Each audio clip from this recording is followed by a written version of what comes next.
இந்த உலகத்தில் எல்லாருக்கும் மகிழ்ச்சி தரக்கூடிய ஒரு பொருள் எது? இது ஒரு முக்கியமான கேள்வி. இந்த கேள்விக்கு பொருத்தமான ஒரு பதிலை உங்களால் சொல்ல முடியுமா? அதாவது கொஞ்சம் யோசித்து பார்த்தா பணம்னு சொல்லலாமா? இப்போ கையில் காசு இல்லாதவங்ககிட்ட ஒரு 10 ரூபாயை கொடுத்தா அது அவனுக்கு சந்தோஷத்தை கொடுக்கும். ஏற்கனவே வருமான வரி பிரச்சனையில் சிக்கி இருக்கிறவர்கிட்ட இன்னும் கொஞ்சம் பணம் இந்தாங்கன்னு சொல்லி கொடுத்தோம்னா அது அவருக்கு சங்கடத்தை தான் கொடுக்கும். அதனால் அந்த கேள்விக்கு பணங்கிறது பொருத்தமான பதிலாக இருக்க முடியாது. கேள்வி என்னன்னா, இந்த உலகத்தில் எல்லாருக்கும் மகிழ்ச்சி தரக்கூடிய ஒரு பொருள் எது? சரி, இனிப்புன்னு சொல்லலாமா? ஏன்னா எல்லாருக்கும் இனிக்க தானே செய்யும். அதுலேயும் ஒரு சிக்கல் இருக்குது. சர்க்கரை வியாதிக்காரங்களுக்கு அது என்ன சந்தோஷத்தையாக கொடுக்கும்? ஆக எல்லாருக்கும் வேறுபாடு எதுவும் இல்லாமல் மகிழ்ச்சியை கொடுக்கக்கூடியது வேறு ஏதோ ஒன்று இருக்குது. அது என்னன்னு கண்டுபிடிக்கணும். அதுதான் இன்றைக்கி தகவல். இப்போ அதை கண்டுபிடிக்கணும்னா இந்த கதையை கேட்கணும். அது என்ன கதைன்னா, ஒரு ஊரில் ஒரு ராஜா இருந்தார். அவருக்கும் இதே சந்தேகம் வந்துட்டுது. அதாவது எல்லாருக்கும் இன்பம் தரக்கூடிய பொருள் எது அப்படின்னு. இதுக்கு பதில் தெரிஞ்சுக்கிறதுக்கு ஆசைப்பட்டார். சரி, அதுக்கு என்ன செய்யலாம்னு யோசனை பண்ணார். நாட்டு மக்களுக்கு பகிரங்கமாக ஒரு அறிவிப்பு கொடுத்தார். நம்ம நாட்டு மக்கள் இன்பம் தரக்கூடிய பொருள் எதுன்னு நினைக்கிறாங்களோ அதை கொண்டுக்கிட்டு வந்து அரண்மனையில் உள்ள கண்காட்சி மண்டபத்தில் வைக்கலாம். அப்படி அவங்க வைக்கிற பொருள்களில் எது எல்லாருக்கும் இன்பம் தரக்கூடியதாக இருக்குமோ அதை வச்சவருக்கு 1000 பொற்காசுகள் பரிசு அப்படின்னு அறிவிப்பு கொடுத்துட்டார். ஜனங்கள் இந்த அறிவிப்பை கேட்டாங்க. அதுக்கப்புறம் சும்மா இருப்பாங்களா? 1000 பொற்காசுன்னா சும்மாவா? அவங்க கையில் என்னென்ன கிடைச்சிதோ அதையெல்லாம் கொண்டாந்து அரண்மனை காட்சி மண்டபத்தில் வச்சுட்டாங்க. அதுக்கப்புறமா ராஜா அங்கே வந்தார். ஒவ்வொன்றா பார்த்துக்கிட்டே வந்தார். முதல்ல ஒரு குயில் இருந்தது, இனிமையாக பாடக்கூடிய குயில். இந்த குயிலோட இன்னிசை எல்லாருக்கும் இன்பம் தரக்கூடியது தான். இருந்தாலும் காது கேட்காதவங்களுக்கு இந்த இசை எப்படி இன்பம் தர முடியும்? அதனால் இது சரியில்லைன்னு விட்டார். அடுத்தபடியாக போனார். அங்கே என்ன வச்சுருக்குறாங்கன்னு பார்த்தா ஒரு அழகான மயில் அங்கே தோகை விரித்து ஆடிக்கிட்டு இருக்குது. இந்த மயிலோட ஆட்டம் மனசுக்கு இன்பம் தரக்கூடியது தான். இருந்தாலும் பார்வை இல்லாதவங்க இந்த ஆட்டத்தை பார்த்து ரசிக்க முடியுமா? முடியாது. அதனால் இதுவும் சரியில்லை அப்படின்னு சொல்லிவிட்டார். அதுக்கு அடுத்தபடியாக போனார். பல வகையான இனிப்பு பண்டங்களை வச்சுருந்தாங்க. பார்த்தார், வயசானவங்களுக்கும் நோயாளிகளுக்கும் இது இன்பம் தராது, துன்பம் தான் கொடுக்கும் அப்படின்னார். இப்படி ஒவ்வொன்றா பார்த்துக்கிட்டே போகிறார். அழகான மலர்கள், கனிகள், ஓவியங்கள் எதுவுமே பொருத்தமாக தெரியல. சகல பேருக்கும் இன்பம் தரக்கூடிய வகையில் எதுவும் இல்லை. கடைசியாக வந்தார். அங்கே ஒரு களிமண் பொம்மை இருந்தது. அது என்ன பொம்மை தெரியுமா? பசியால் வாடி இருக்கிற ஒருத்தருக்கு ஒரு அம்மா இனிமையாக பேசிக்கிட்டு சோறு போடுறது மாதிரி அந்த பொம்மையை செஞ்சுருந்தாங்க. அதுக்கு கீழே அன்பு அப்படின்னு எழுதியிருந்ததுதான். ராஜா பளிச்சுன்னு ஒரு முடிவுக்கு வந்தார். அந்த பொம்மையை செஞ்ச சிற்பியை வரவழைச்சார், பரிசு கொடுத்தார். அன்பு ஒன்று தான் எல்லாருக்கும் இன்பம் அளிக்கக்கூடிய பொருள். காது கேட்காதவங்களும் அதை கேட்க முடியும், பார்வை இல்லாதவங்களும் அதை பார்க்க முடியும், குழந்தைகளும் அதை உணர முடியும் அப்படின்னு அதுக்கு விளக்கம் கொடுத்தார் அந்த மன்னர். இந்த உலகத்தில் எல்லாருக்கும் மகிழ்ச்சி தரக்கூடிய ஒரு பொருள் அன்பு தான். அதை புரிஞ்சுக்கிட்டு தான் சில கணவன்மார்கள் மனைவி பேரில் ரொம்ப அன்பை காட்டிக்கிறது வழக்கம். ஒரு வீட்டு வாசப்படி பக்கமாக மழைக்கு ஒதுங்கினார் ஒருத்தர். மழை தூரிக்கிட்டு இருந்தது, இருட்டு நேரம். அந்த வீட்டில் இருந்தவர், இன்றைக்கி ராத்திரி வேணும்னா இங்கேயே தங்கிட்டு காலையில் போங்க அப்படின்னார். உடனே இவர் சொன்னார், ரொம்ப நன்றிங்க, ஒரு 10 நிமிஷத்தில் இதை வந்துவிடுறேன் அப்படின்னு சொல்லிவிட்டு எங்கேயோ ஓடினார். 10 நிமிஷம் கழித்து திரும்பி வந்தார். ஆமாம், எங்கே போயிட்டு வந்தீங்கன்னு கேட்டார் வீட்டில் இருந்தவர்.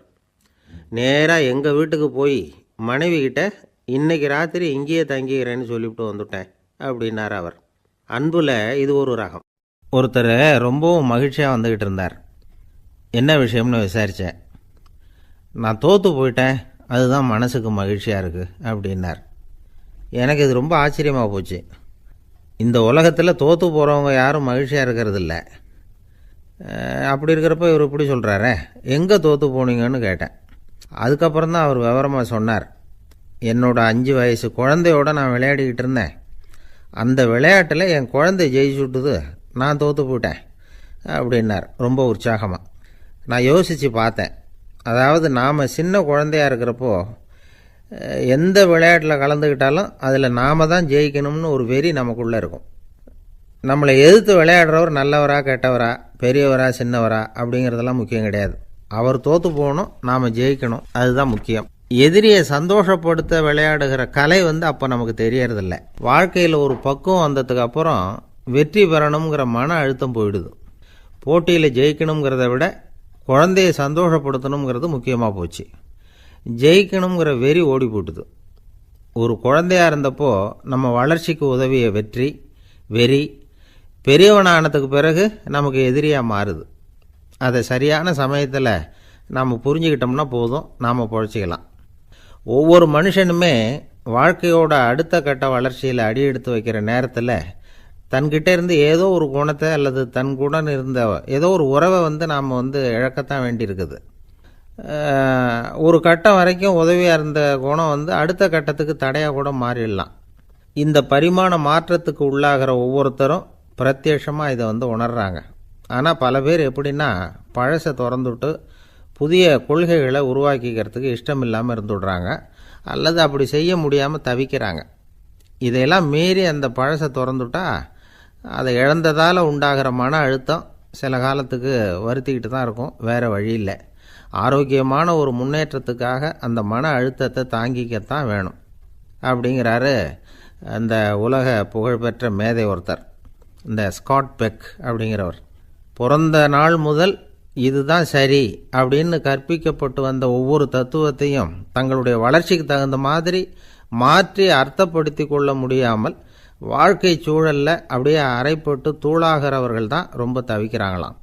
இதுதான் அவருடைய கருத்து. பெரும்பாலும் மனிதர்களுடைய நடுத்தர வயசில், அதாவது 30 தாண்டுகிற சமயத்தில் தான் இந்த தவிப்பு உண்டாகுதான். இதை தான் மேற்கத்திய நாடுகளில் அடிக்கடி மிட் லைஃப் கிரைசிஸ் அப்படின்னு சொல்கிறாங்க. அப்பப்போ பழசையெல்லாம் தொலைச்சி விட்டு புதுசாக பிறக்கிறதுக்கு கற்றுக்கணும். ஒவ்வொரு நிமிஷத்தையும் அந்த நிமிஷத்துக்கு ஏற்ற சித்தாந்தம் கொண்டவர்களாக சந்திப்போம் அப்படிங்கிறார் அந்த உளவியல் நிபுணர். இப்படி பழகிக்கிட்டால் வாழ்க்கை இன்பமயம், இல்லைன்னா தவிப்பு மயம்தான்.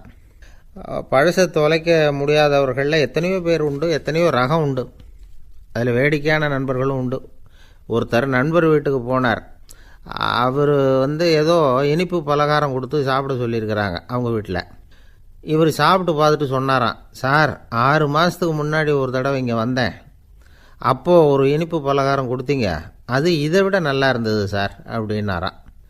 அப்போ செஞ்ச அதே இனிப்பு பலகாரம் தான் சார் இதுவும் அப்படின்னாராம் அவர். ஊருக்கு வெளியில் அமைதியான ஒரு இடம், அங்கே ஒரு ஆசிரமம், அங்கே ஒரு சாமியார். அவர் தினமும் நல்ல போதனைகள்லாம் செய்வார். பல பேர் போய் அங்கேயே சில நாள் தங்கி இருந்து அவர் சொல்கிற அறிவுரைகளை எல்லாம் கேட்டுக்கிட்டு வர்றது வழக்கம். ஒரு தடவை அவரை பார்த்துட்டு போகிறதுக்காக 3 வெளியூர் தம்பதிகள் வந்தாங்களாம். அந்த மடத்திலேயே சாப்பிட்டுக்கிட்டு தங்கியிருந்து அவங்களுடைய போதனைகளை கேட்டுக்கிட்டு போகணுங்கிறது அவங்க நோக்கம். காலையில் குளிச்சுட்டு பூஜையில் உட்காந்தார் அந்த சுவாமி. இவங்களும் குளிச்சுட்டு அந்த பூஜையை பார்க்குறதுக்காக அவர் முன்னாடி உட்காந்தாங்க. பூஜை ஆரம்பமாச்சு. சம்பிரதாயப்படி அது ரொம்ப நேரம் நடந்துக்கிட்டே இருக்குது. இவங்களுக்கு நல்ல பசி இருந்தாலும் இந்த நேரத்தில் அதை எப்படி வெளியில் காட்டிக்கிறது?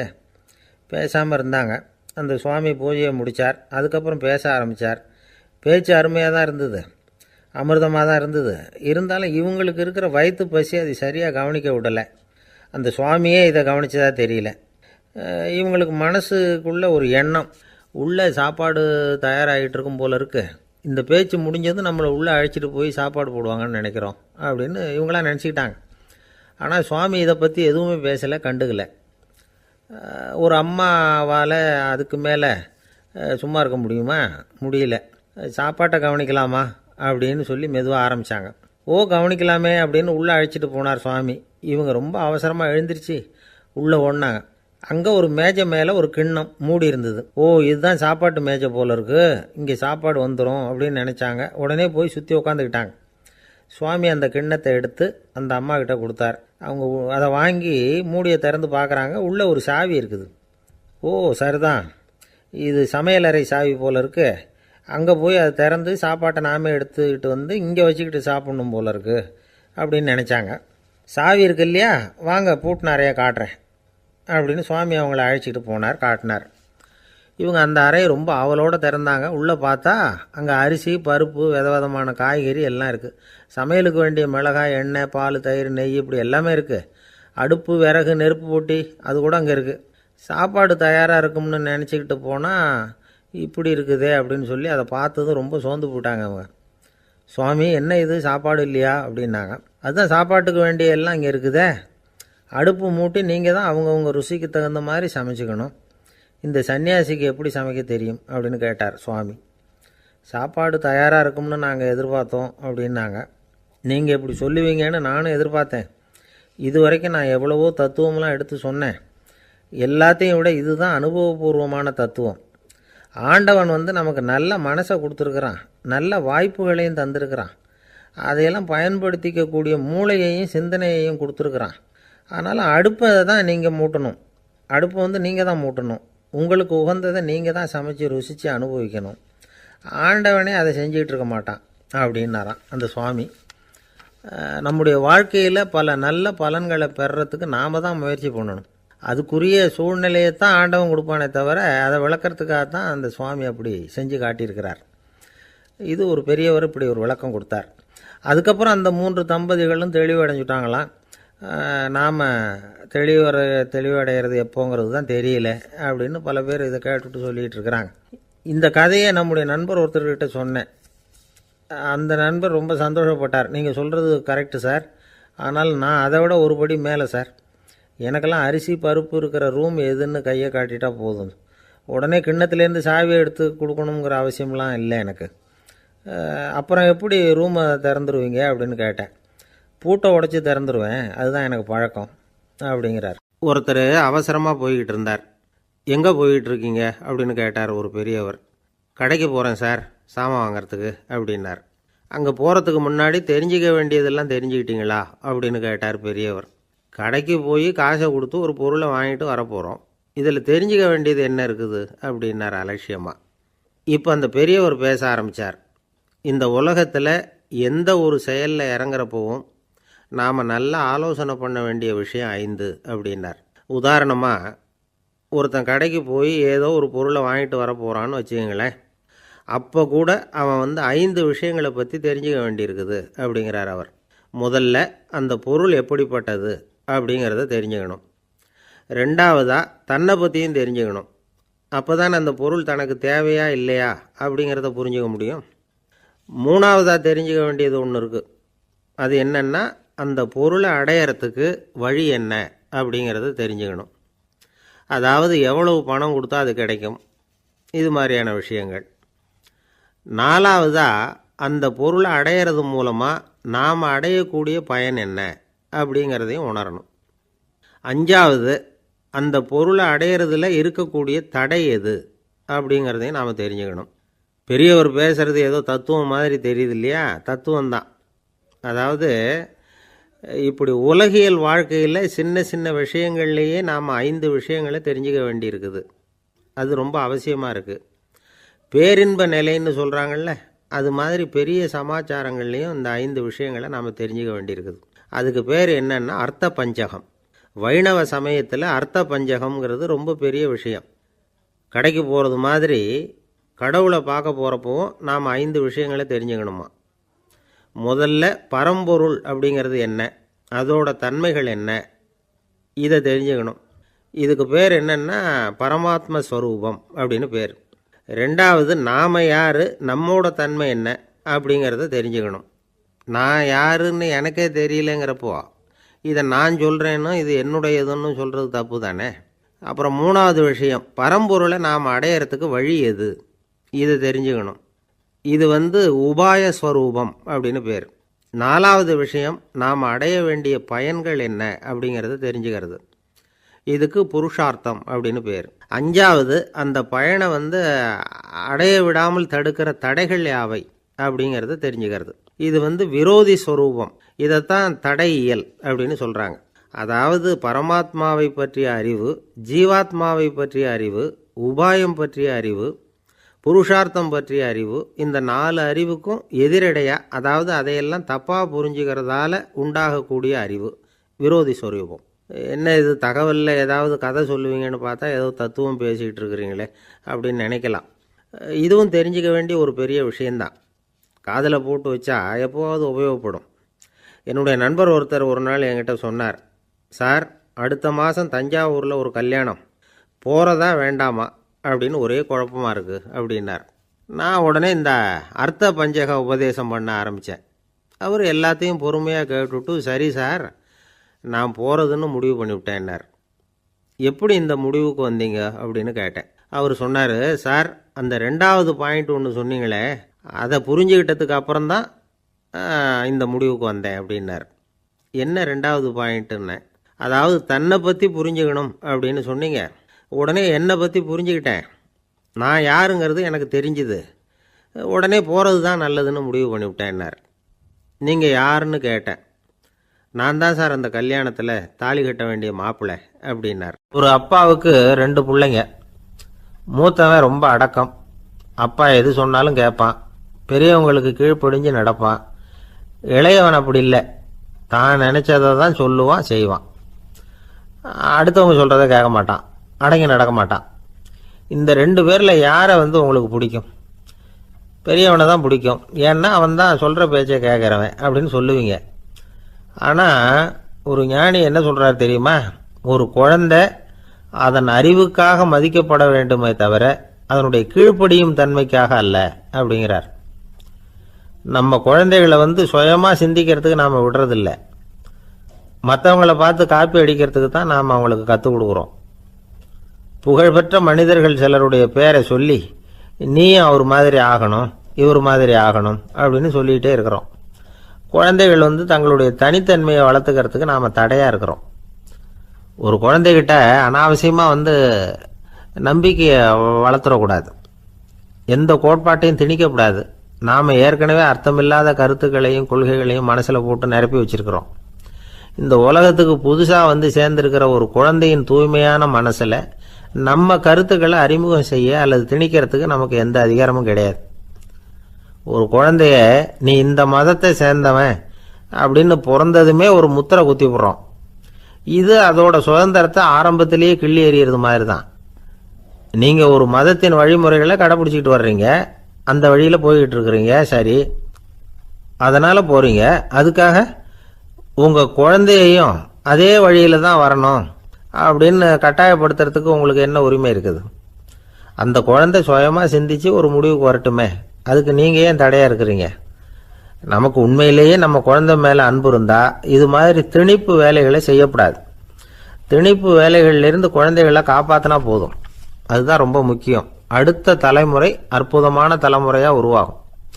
நாம் தான் சாதி மத சங்கடங்களில் மாட்டிக்கிட்டு தவிக்கிறோம். அவங்களாவது சாதி மத வேறுபாடு இல்லாத சமுதாயத்தை பார்க்கட்டுமே, அந்த சௌகரியங்களை அனுபவிக்கட்டுமே. அதுக்கு நாம் என்ன செய்யணும்னா ஒன்றும் செய்யாமல் இருந்தால் போதும். ஒரு குழந்தைகிட்ட நம்ம கருத்தை திணிக்கும் பொழுது என்ன ஆகுது தெரியுமா? அது அவனை அவங்கிட்ட இருந்தே அப்புறப்படுத்தி விடுது. அவனுடைய தனித்தன்மையை அழிச்சுடுது. அவனை ஒரு எல்லைக்குள்ளே திணிச்சுடுது. இதெல்லாம் அன்புங்கிற பேரால் பெற்றோர்கள் செய்கிற தப்பு. இதெல்லாம் கேட்டுக்கிட்டு இந்த காலத்தில் அப்பா ஒருத்தர் சொன்னார், நான் கருத்துக்களை எல்லாம் என் பையன்கிட்ட திணிக்கிறது இல்லைங்க, ஆனால் அதிகமாக சாப்பிட சொல்லி கட்டாயப்படுத்துவேன் அப்படின்னார். உங்கள் வீட்டு சமையல் அவ்வளோ நல்லா இருக்குமான்னு கேட்டாங்க. நல்லா இருந்தால் நான் ஏன் அவனை சாப்பிட சொல்லி கட்டாயப்படுத்த போகிறேன் அப்படின்னார். ஒரு பெரியவர்கிட்ட பேசிக்கிட்டு இருந்தேன். அவர் என்கிட்ட ஒரு கேள்வி கேட்டார். திருடர்கள் எத்தனை வகை தெரியுமா உனக்கு அப்படின்னார். இதுதான் அவர் கேட்ட கேள்வி. எதுக்காக என்ன பார்த்து அந்த கேள்வி கேட்டார் தெரியல. இருந்தாலும் நான் அவருக்கு பதில் சொன்னேன். திருடர்களில் எத்தனையோ வகை உண்டுங்க. கார் திருடன், சைக்கிள் திருடன், முகமூடி திருடன், எப்படி சொல்லிகிட்டே போகலாம். இருந்தாலும் என்னுடைய சிற்றறிவுக்கு எட்டின வரையில் திருடர்களை 2 வகையாக பிரிக்கலாம் அப்படின்னு நினைக்கிறேன். ஒன்று ராத்திரியில் திருடுற திருடன், இன்னொருத்தன் பகலில் திருடுற திருடன். அதாவது பகல் திருடன், ராத்திரி திருடன் அப்படின்னு பெரியவர் சிரித்தார். என்ன சிரிக்கிறீங்களே? என்ன கள்வர்கள் 4 வகை அப்படின்னு ஆரம்பித்தார். எப்படின்னு கேட்டேன். சாப்பாட்டுக்கு இல்லாமல் திருடுறாங்க பாருங்கள், அது ஒரு வகையான். சாப்பாட்டுக்கு இருந்தும் திருடுறாங்க பாருங்க, அது ஒரு வகையான். இதை தவிர இன்னும் ஒரு 2 வகை திருட்டு உண்டு. அது என்னன்னா, ஆண்டவன்கிட்ட இருந்து நாம திருடுற திருட்டு, இன்னொன்று என்னன்னா நம்மகிட்ட இருந்து ஆண்டவன் திருடுற திருட்டு அப்படின்னார். எனக்கு ஒன்றும் புரியல. என்ன சார் இது, ஆண்டவனையே திருடன்னு சொல்கிறீங்களே அப்படின்னு ஆச்சரியமா. ஆமாங்க, ஆண்டவனை கல்வன்னு சொல்கிறது இல்லையா? காஞ்சிபுரத்துக்கு பக்கத்தில் திருக்கார்வனம் அப்படின்னு ஒரு ஊர் இருக்குது. அங்கே உள்ள பெருமாளுக்கு கல்வர்னு தான் பேர். அது மட்டும் இல்லை, திருமங்கை ஆழ்வார் தம்முடைய திரு நெடுந்தாண்டகத்தில் கார் வனத்துள்ளாய் கல்வா அப்படின்னு தான் அழைக்கிறார் அப்படின்னு நிறைய உதாரணம்லாம் சொல்ல ஆரம்பித்தார். அதுக்கப்புறம் அவர்கிட்ட பேசி நான் புரிஞ்சுக்கிட்ட விவரங்களை தான் நான் இப்போ உங்ககிட்ட சொல்ல போகிறது. அதாவது அவர் சொன்ன முதல் வகை திருடர்கள் சாப்பாட்டுக்கு இல்லாமல் திருடுறவங்க. இவங்களை திருத்தி போடலாம். சாப்பாட்டுக்கு இருந்தும் பணம் சேர்க்கணுங்கிற ஆசையால் பொய் கணக்கெல்லாம் எழுதுகிறாங்க பாருங்கள், அவங்க தான் ரெண்டாவது வகை. மூணாவது வகை திருட்டு தான் மிகப்பெரிய திருட்டு. இறைவனுக்கு சொந்தமானதை நம்முடையதுன்னு நினைக்கிற திருட்டு. எது இறைவனுக்கு சொந்தமானது அப்படின்னா ஆத்மா. பகவானுக்கு சொந்தமான ஆத்மாவை நம்முடையதுன்னு நினைக்கிறது தான் அந்த மாபெரும் திருட்டு. இதுக்கு பேர் தான் ஆத்மாபகாரமா. சரி, இதுக்கு பரிகாரம் என்ன? எல்லாம் இறைவனுடையது, நமக்கு ஒன்றும் இல்லை அப்படின்னு நினைக்கிறது தான் இதுக்கு பரிகாரம். இதெல்லாம் இருக்கட்டும். நாலாவது திருட்டு ஒன்று சொன்னோம்ல, ஆண்டவன் நம்மகிட்ட இருந்து திருடுறது. அது எப்படி? ஆண்டவனை கல்வன்னு சொல்கிறாங்க, அது சரி. அவர் என்னத்தை திருடினார்? இப்போ இன்னொருத்தருக்கு சொந்தமான ஒன்றை எடுத்து வச்சுக்கிறது தான் கள்ளத்தனம். ஆனால் ஆண்டவன் எடுத்துக்கிட்டோம்னா இருக்கிறது எல்லாமே அவனுக்கு சொந்தம். அப்படி இருக்கிறப்போ அவரை எப்படி கல்வன்னு சொல்கிறது? இது என்ன புரியாமல் இருக்குதே அப்படின்னு சொல்லி பார்த்தா அதுக்கும் விளக்கம் சொல்கிறாங்க அவங்க. அதாவது ஆண்டவனுக்கு உருவமே கிடையாது, அரூபமாக இருக்கிறவன், அதாவது உருவம் இல்லாமல் இருக்கிறவன். அப்படி உள்ள பகவான் நம்மளை மாதிரி உருவத்தில் இருக்கிறான். நம்மளை மாதிரியே கையை காலு மூக்கெல்லாம் இருக்குது ஆண்டவனுக்கு. இந்த உருவம் நம்மகிட்ட இருந்து திருடினது தானே. அவன் தன்னுடைய உண்மையான திருமேனியை நமக்கு காட்டாமல், அதாவது தரிசனம் கொடுக்காமல் இருக்கிறது கள்ளத்தனம் தானே. அதனால தான் இதுவும் ஒரு பெரிய திருட்டு, இருக்கிறதுலே மிகப்பெரிய திருட்டு அப்படிங்கிறார். என்கிட்ட பேசிக்கிட்டு இருந்தார், இந்த விஷயம்லாம் சொல்லிகிட்டு இருந்தார் அந்த பெரியவர். அதாவது திருட்டை ஆன்மீக நோகத்தில் அவர் பார்க்குறார். நம்ம பார்வையில் இதை விட அபூர்வமான திருட்டுலாம் இங்கே உண்டு, அபூர்வமான திருடர்களும் உண்டு. ஒரு திருடன் சிறையிலிருந்து விடுதலையாகி வெளியில் போனான். கொஞ்ச நாளில் மறுபடியும் திரும்பி ஜெயிலுக்கு வந்துட்டான். அப்போது சிறை அதிகாரி அவனுக்கு அறிவுரை சொன்னாராம்.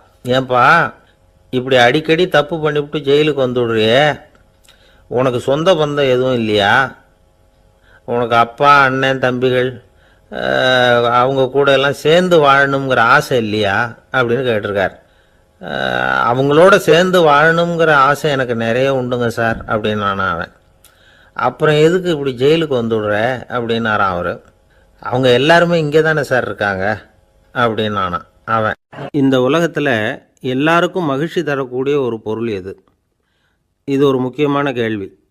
இந்த கேள்விக்கு பொருத்தமான ஒரு பதிலை உங்களால் சொல்ல முடியுமா? அதாவது கொஞ்சம் யோசித்து பார்த்தா பணம்னு சொல்லலாமா? இப்போ கையில் காசு இல்லாதவங்ககிட்ட ஒரு 10 ரூபாய் கொடுத்தா அது அவனுக்கு சந்தோஷத்தை கொடுக்கும். ஏற்கனவே வருமான வரி பிரச்சனையில் சிக்கி இருக்கிறவர்கிட்ட இன்னும் கொஞ்சம் பணம் இந்தாங்கன்னு சொல்லி கொடுத்தோம்னா அது அவருக்கு சங்கடத்தை தான் கொடுக்கும். அதனால் அந்த கேள்விக்கு பணங்கிறது பொருத்தமான பதிலாக இருக்க முடியாது. கேள்வி என்னன்னா, இந்த உலகத்தில் எல்லாருக்கும் மகிழ்ச்சி தரக்கூடிய ஒரு பொருள் எது? சரி, இனிப்புன்னு சொல்லலாமா? ஏன்னா எல்லாருக்கும் இனிக்க தானே செய்யும். அதுலேயும் ஒரு சிக்கல் இருக்குது. சர்க்கரை வியாதிக்காரங்களுக்கு அது என்ன சந்தோஷத்தையாக கொடுக்கும்? ஆக எல்லாருக்கும் வேறுபாடு எதுவும் இல்லாமல் மகிழ்ச்சியை கொடுக்கக்கூடியது வேறு ஏதோ ஒன்று இருக்குது. அது என்னன்னு கண்டுபிடிக்கணும். அதுதான் இன்றைக்கி தகவல். இப்போ அதை கண்டுபிடிக்கணும்னா இந்த கதையை கேட்கணும். அது என்ன கதைன்னா, ஒரு ஊரில் ஒரு ராஜா இருந்தார். அவருக்கும் இதே சந்தேகம் வந்துட்டுது. அதாவது எல்லாருக்கும் இன்பம் தரக்கூடிய பொருள் எது அப்படின்னு. இதுக்கு பதில் தெரிஞ்சுக்கிறதுக்கு ஆசைப்பட்டார். சரி, அதுக்கு என்ன செய்யலாம்னு யோசனை பண்ணார். நாட்டு மக்களுக்கு பகிரங்கமாக ஒரு அறிவிப்பு கொடுத்தார். நம்ம நாட்டு மக்கள் இன்பம் தரக்கூடிய பொருள் எதுன்னு நினைக்கிறாங்களோ அதை கொண்டுக்கிட்டு அரண்மனையில் உள்ள கண்காட்சி மண்டபத்தில் வைக்கலாம். அப்படி அவங்க வைக்கிற பொருள்களில் எது எல்லாருக்கும் இன்பம் தரக்கூடியதாக இருக்குமோ அதை வச்சவருக்கு 1000 பொற்காசுகள் பரிசு அப்படின்னு அறிவிப்பு கொடுத்துட்டார். ஜனங்கள் இந்த அறிவிப்பை கேட்டாங்க. அதுக்கப்புறம் சும்மா இருப்பாங்களா? 1000 பொற்காசுன்னா சும்மாவா? அவங்க கையில் என்னென்ன கிடைச்சதோ அதையெல்லாம் கொண்டாந்து அரண்மனை காட்சி மண்டபத்தில் வச்சுட்டாங்க. அதுக்கப்புறமா ராஜா அங்கே வந்தார். ஒவ்வொன்றா பார்த்துக்கிட்டே வந்தார். முதல்ல ஒரு குயில் இருந்தது, இனிமையாக பாடக்கூடிய குயில். இந்த குயிலோட இன்னிசை எல்லாருக்கும் இன்பம் தரக்கூடியது தான். இருந்தாலும் காது கேட்காதவங்களுக்கு இந்த இசை எப்படி இன்பம் தர முடியும்? அதனால் இது சரியில்லைன்னு விட்டார். அடுத்தபடியாக போனார். அங்கே என்ன வச்சுருக்குறாங்கன்னு பார்த்தார். பார்த்தா ஒரு அழகான மயில் அங்கே தோகை விரித்து ஆடிக்கிட்டு இருக்குது. இந்த மயிலோட ஆட்டம் மனசுக்கு இன்பம் தரக்கூடியது தான். இருந்தாலும் பார்வை இல்லாதவங்க இந்த ஆட்டத்தை பார்த்து ரசிக்க முடியுமா? முடியாது. அதனால் இதுவும் சரியில்லை அப்படின்னு சொல்லிவிட்டார். அதுக்கு அடுத்தபடியாக போனார். பல வகையான இனிப்பு பண்டங்களை வச்சுருந்தாங்க. பார்த்தார், வயசானவங்களுக்கும் நோயாளிகளுக்கும் இது இன்பம் தராது, துன்பம் தான் கொடுக்கும் அப்படின்னார். இப்படி ஒவ்வொன்றா பார்த்துக்கிட்டே போகிறார். அழகான மலர்கள், கனிகள், ஓவியங்கள் எதுவுமே பொருத்தமாக தெரியல. சகல பேருக்கும் இன்பம் தரக்கூடிய வகையில் எதுவும் இல்லை. கடைசியாக வந்தார். அங்கே ஒரு களிமண் பொம்மை இருந்தது. அது என்ன பொம்மை தெரியுமா? பசியால் வாடி இருக்கிற ஒருத்தருக்கு ஒரு அம்மா இனிமையாக பேசிக்கிட்டு சோறு போடுறது மாதிரி அந்த பொம்மையை செஞ்சுருந்தாங்க. அதுக்கு கீழே அன்பு அப்படின்னு எழுதியிருந்ததுதான். ராஜா பளிச்சுன்னு ஒரு முடிவுக்கு வந்தார். அந்த பொம்மையை செஞ்ச சிற்பியை வரவழைச்சார், பரிசு கொடுத்தார். அன்பு ஒன்று தான் எல்லாருக்கும் இன்பம் அளிக்கக்கூடிய பொருள். காது கேட்காதவங்களும் அதை கேட்க முடியும், பார்வை இல்லாதவங்களும் அதை பார்க்க முடியும், குழந்தைகளும் அதை உணர முடியும் அப்படின்னு அதுக்கு விளக்கம் கொடுத்தார் அந்த மன்னர். இந்த உலகத்தில் எல்லாருக்கும் மகிழ்ச்சி தரக்கூடிய ஒரு பொருள் அன்பு தான். அதை புரிஞ்சுக்கிட்டு தான் சில கணவன்மார்கள் மனைவி பேரில் ரொம்ப அன்பை காட்டிக்கிறது வழக்கம். ஒரு வீட்டு வாசப்படி பக்கமாக மழைக்கு ஒதுங்கினார் ஒருத்தர். மழை தூரிக்கிட்டு இருந்தது, இருட்டு நேரம். அந்த வீட்டில் இருந்தவர், இன்றைக்கி ராத்திரி வேணும்னா இங்கேயே தங்கிட்டு காலையில் போங்க அப்படின்னார். உடனே இவர் சொன்னார், ரொம்ப நன்றிங்க, ஒரு 10 நிமிஷத்தில் இதை வந்துவிடுறேன் அப்படின்னு சொல்லிவிட்டு எங்கேயோ ஓடினார். 10 நிமிஷம் கழித்து திரும்பி வந்தார். ஆமாம், எங்கே போயிட்டு வந்தீங்கன்னு கேட்டார் வீட்டில் இருந்தவர். நேராக எங்கள் வீட்டுக்கு போய் மனைவிக்கிட்ட இன்றைக்கி ராத்திரி இங்கேயே தங்கிக்கிறேன்னு சொல்லிவிட்டு வந்துவிட்டேன் அப்படின்னார் அவர். அன்பில் இது ஒரு நாள் ராமர் அரசவையில் உட்காந்துருக்கிறார். ராமராஜ்யம் நடந்துக்கிட்டு இருந்த நேரம். அந்த சமயத்தில் ஒரு நாய் அரச சபைக்கு வந்துதான். அது தலையில் அடிபட்டு ரத்தம். அந்த கோலத்தில் அது அங்கே வந்தது. எல்லாரும் ஆச்சரியமாக அதை பார்த்தாங்க. ராமரும் அந்த நாயை பார்த்தார். நீங்கள் வந்த காரியம் என்ன நடந்தது, எதுவாக இருந்தாலும் பயப்படாமல் சொல்லு அப்படின்னார். உடனே அந்த நாய் மெதுவாக சொல்ல ஆரம்பிச்சுதான். ஐயா, நான் தெருவில் போய்கிட்டு இருந்தேன். வழியில் ஒருத்தர் வந்தார். அவர் வேத சாஸ்திரம்லாம் படித்த பெரியவர். அவர் எந்த காரணமும் இல்லாமல் அவர் கையில் வச்சுருந்த குச்சியால் என் தலையில் அடிச்சுட்டார். அதுதான் தலையில் ரத்தம். இதை நீங்கள் விசாரித்து தகுந்த தீர்ப்பு வழங்கணும் அப்படின்னு தான் அந்த நாய். ராமர் பார்த்தார். உடனே தன்னுடைய காவலர்களை அனுப்புனார். அந்த ஆளை எங்கே இருந்தாலும் போய் கொண்டுகிட்டு வாங்க அப்படின்னு விட்டார். காவலர்கள் போனாங்க. அந்த ஆளை பிடிச்சி கொண்டு வந்துட்டாங்க. அரண்மனைக்கு வா அப்படின்னு சொல்லி கூப்பிட்டுட்டு வந்துட்டாங்க.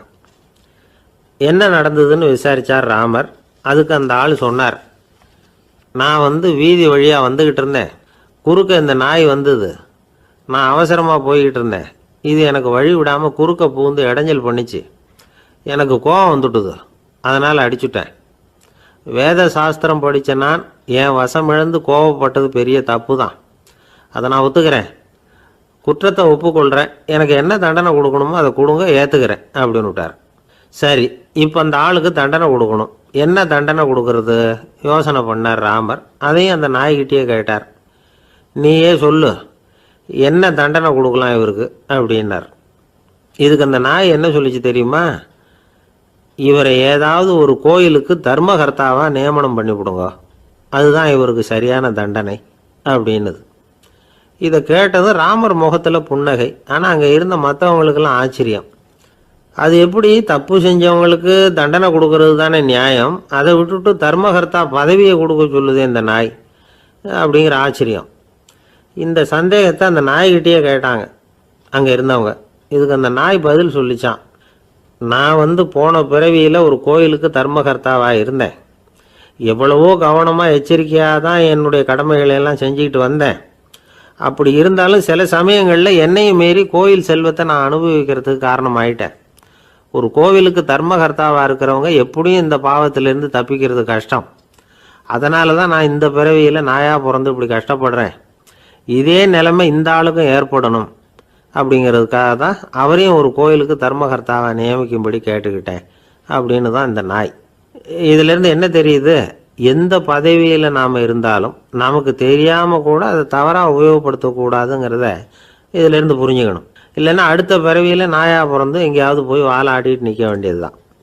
கோவில் வாசலில் 2 நாய் பேசிக்கிட்டு இருந்து தான், போன ஜென்மத்தில் நான் மனுஷனாக தான் இருந்தேன், ஒரு கோவில் பூசாரி பேச்சை கேட்டுவிட்டு அவரோட கூட்டு சேர்ந்துக்கிட்டு ஆண்டவன் போட்டிருந்த நகையெல்லாம் அபகரித்து என்கிட்ட கொடுத்தாரு அவர். நான் எடுத்துகிட்டு வந்துட்டேன். திருடினது அந்த ஆள் தான், எடுத்துக்கிட்டு வந்தது தான் நான். இருந்தாலும் நான் மட்டும் நாயாக பிறந்துட்டேன். இப்போ மட்டும் அந்த பூசாரி என்கிட்ட மாட்டினா கடித்து குதறி போடுவேன் அப்படின்னு தான். அவசரப்பட்டு அப்படி செஞ்சுடாதே. பதிலுக்கு அவரும் உன்னை திருப்பி கடித்தாலும் கடிச்சிருவார். ஏன்னா அவரும் இப்போ ஒரு நாயாக தான் பிறந்திருக்கிறார் அப்படின்னு தான் இன்னொன்று. அது எப்படி உனக்கு தெரியும்னு தான் இது. நான் தானே அது அப்படின்னு தான் அந்த நாய். காஞ்சிபுரத்தில் பல்லவ ராஜா ஒரு கோவில் கட்டினார், கைலாசநாதர் கோவில். அதுக்கு கும்பாபிஷேகம் பண்ணுறதுக்கு ஒரு நாள் குறிப்பிட்டு அதுக்கு வேண்டிய ஏற்பாடுகள்லாம் பண்ணினார். முதல் காரியமாக கடவுளை வேண்டிக்கிட்டார், நீங்கள் இந்த கும்பாபிஷேகத்துக்கு நேரில் வந்து கலந்துக்கணும்னார். கடவுள் அந்த ராஜா கனவுல வந்தார். நீ கும்பாபிஷேகம் வச்சிருக்கிற அதே நாளில் அதே நேரத்தில் எனக்கு இன்னொரு ஊரில் ஒரு கும்பாபிஷேகம் இருக்குது, அதுக்கு போக வேண்டியிருக்கு. அதாவது திருநின்ற ஊரில் என்னுடைய பக்தர் ஒருத்தர், அவரும் ஒரு கோயில் கட்டி கும்பாபிஷேகம் செய்கிறார். நான் அதுக்கு போக வேண்டியிருக்கு, அதனால் உன்னுடைய தேதியை நீ மாற்றி வச்சுக்கோ அப்படின்னார். கடவுள் தான் எங்கேயும் இருக்கிறவராச்சே, அவர் நினச்சா 2 இடத்துலையும் இருந்து கோயில் கும்பாபிஷேகத்தை நடத்த முடியாதா? ஏன் அப்படி செய்யலை?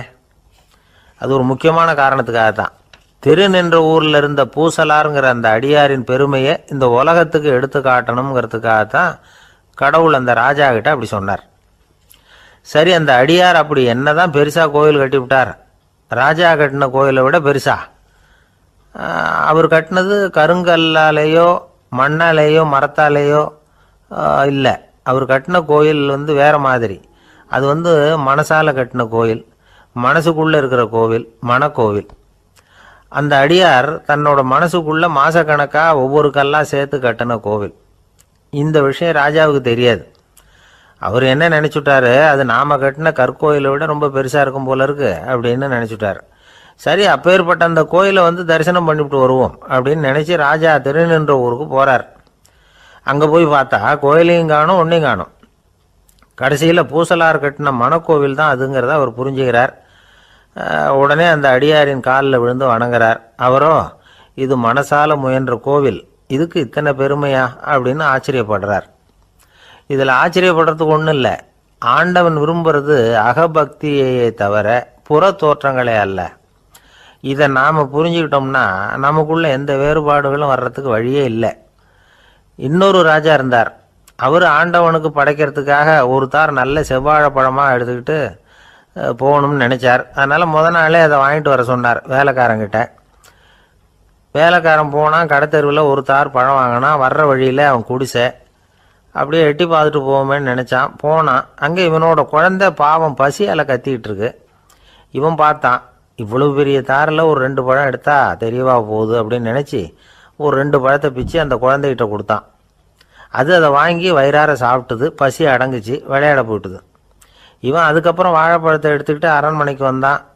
2 பழம் பிச்சிருக்கிறது ராஜாவுக்கு தெரிஞ்சு போச்சு. இவன் உண்மையை சொல்லிவிட்டான். உடனே ராஜா, கடவுளுக்கு படைக்க வேண்டிய பொருளை குழந்தை எச்சில் பண்ண விட்டுருக்கியே அப்படின்னு சொல்லி அவனை கட்டி வச்சு சாட்டையால் அடித்தார் பாவம். மறுநாள் பழத்தை கோயிலுக்கு எடுத்துகிட்டு போனார். கடவுள் முன்னாடி வச்சார். கடவுள் கண்ணை திறந்து பார்த்தார், பழம்லாம் அழுகி இருக்குது. என்ன இது அழுகி போன பழம் அப்படின்னார். ராஜா முழிச்சார். நல்லா தானே இருந்தது அப்படின்னு நினச்சார். அப்போ கடவுள் அந்த ராஜா கிட்ட சொன்னாராம், இதை பார்ப்பா, இந்த தாரில் 2 பழம் தான் நல்ல பழம், அந்த 2 பழங்களையும் நேற்றுக்கே நான் சாப்பிட்டுட்டேன் அப்படின்னாராம். அப்போ தான் ராஜாவுக்கு புரிஞ்சுது, ஏழை குழந்தையின் பசியை தீர்க்கறதுக்காக உதவுன அந்த 2 பழம்தான் இறைவன் சாப்பிட்ட பழம்னு. இறைவன் இருக்கிற இடம் எது? இதுதான். ஒரே ஒரு ஊரில் ஒரு அம்மா இருந்தாங்க. அந்த அம்மாவுக்கு ஒரே ஒரு பிள்ளையாண்டான். அவனுக்கு ரொம்ப அக்கறையோடு கல்யாணம் பண்ணி வச்சாங்க. கல்யாணம் முடிஞ்சதும் மருமக பொண்ணு வீட்டுக்கு சேர்ந்தது. அப்பாடா, என் கடமை முடிஞ்சுது, இனிமேல் அக்கடான்னு எங்கேயாவது ஒரு மூலையில் படுத்து கிடக்கலாம் அப்படின்னு நினச்சாங்க அந்த அம்மா. ஆனால் நினைக்கிறபடி எங்கே நடக்குது? அதுக்கப்புறம் தான் பிரச்சனையே ஆரம்பமாச்சு. மருமகள் குணம் சரியில்லை, ஒரு மாதிரி. அந்த பொண்ணு வீட்டுக்கு வந்ததுமே முதல் வேலையாக மாமியாரை பார்த்து, அதுதான் நான் வந்துட்டேன்ல, இனிமேல் உங்களுக்கு என்ன வேலைங்க, புறப்பட வேண்டியது தானே, காசி ராமேஸ்வரம்னு எங்கேயாவது போங்க அப்படின்னுட்டு தான். மாமியார் பார்த்தாங்க, கொஞ்சம் யோசனை பண்ணாங்க. இந்த பாருமா, நீ இப்படி சொல்கிறதுக்கு முன்னாடியே வீட்டை விட்டு புறப்படணுங்கிற முடிவுக்கு நான் வந்துட்டேன்.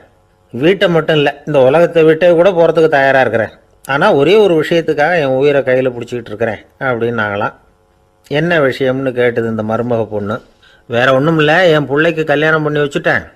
ஒரு பேர பிள்ளை பிறந்து அதை என் கண்ணால் பார்த்துட்டேன்னா நான் எங்கே வேணும்னாலும் போகிறதுக்கு தயாராக இருக்கிறேன் அப்படின்னாங்களாம் அந்த மாமியார். மாமியார் இப்படி சொல்கிறதுலேயும் நியாயம் இருக்கிறதாக பட்டுது அந்த பொண்ணுக்கு. சரி, அப்படியே இருந்து பார்த்துட்டு போகலாம் அப்படின்னு அனுமதி கொடுத்தது. கொஞ்ச காலத்தில் ஒரு பேரன் பிறந்தான். அந்த அம்மாவும் பேரனை கண்ணால் பார்த்துட்டாங்க. சரி, பேரனை பார்த்தாச்சுல்ல, இனிமேல் புறப்பட வேண்டியது தானே அப்படின்னது மருமக பொண்ணு. மாமியார் பார்த்தாங்க, நீ சொல்கிறது சரிதாம்மா, அதில் ஒன்றும் தப்பு இல்லை. என்னோட பேரன் உங்களை அம்மா அப்பான்னு கூப்பிடுறத என் காது குளிர கேட்டுட்டு போயிடுறேனே அப்படின்னாங்களாம். சரி, அந்த ஆசையை நிறைவேறட்டும் அப்படின்னு காத்துக்கிட்டு இருந்தாங்க. பேரன் வளர்ந்தான், நடந்தான், பள்ளிக்கூடம் போனால் பெரியவனானான். மருமக பொண்ணு மறுபடியும் மாமியாரை விரட்ட ஆரம்பிச்சுட்டுது, இன்னும் புறப்பில்லையான்னு. இதை பாருமா, இது வரைக்கும் இருந்துட்டேன். பேரனோட கல்யாணத்தையும் கண்ணால் பார்த்தா தான் இந்த கட்டை வேகும் போல் இருக்குது அப்படின்னு சொல்லி ஒரு மாதிரியாக பேச ஆரம்பித்தாங்க. இதுவும் நியாயமான ஆசையாக தான் படுது அப்படின்னு அது யோசிச்சிருக்கு அந்த பொண்ணு. சரின்னு அதுக்கும் ஒத்துக்கிட்டது. உடனே பேரனுடைய கல்யாணமும் முடிஞ்சது ஒரு வழியாக. இனிமேல் ஒரு நொடி கூட இங்கே இருக்கக்கூடாது, புறப்படுங்க அப்படின்னு மாமியாரை விரட்டிச்சான் அந்த பொண்ணு. இப்போ அந்த மாமியார் தன்னோட மருமகளை பார்த்து சொல்கிறாங்க, இதோ கிளம்பிட்டேம்மா, என் மூட்டை முடிச்செல்லாம் கட்டிக்கிட்டேன், புறப்பட்டுவிட்டேன். அப்படியே நீயும் உன் துணிமணிகளை மூட்டை கட்டிக்கிட்டு கிளம்பிடும், என்னோட சேர்ந்து 2 பேருமா சேர்ந்து போயிடலாம் அப்படின்னாங்களாம். அந்த பொண்ணு முழிக்குது. முழிக்காதே, உனக்கும் ஒரு மருமக வந்துட்டா, இனிமேல் நீயும் ஒரு மாமியார் தானே, உனக்கும் இனிமேல் இங்கே வேலை இல்லை, புறப்படு அப்படின்னாங்களாம். அப்போ தான் அந்த பொண்ணு சிந்திக்க ஆரம்பிச்சு தான், தன்னோட தவறு புரிஞ்சுதான். இந்த தகவலை கேட்டுக்கிட்டு இருக்கிற மருமகள்லாம் இதை பற்றி கொஞ்சம் யோசித்து பார்க்கணுங்கிறதுக்காகத்தான் இதை சொல்கிறோம் மாமியார்கள் சார்பாக. கொஞ்ச நாளைக்கு முன்னாடி ஒரு பொண்ணை பார்த்து பேசுகிற சந்தர்ப்பம் கிடைச்சிது ஒரு கல்யாண வீட்டில்.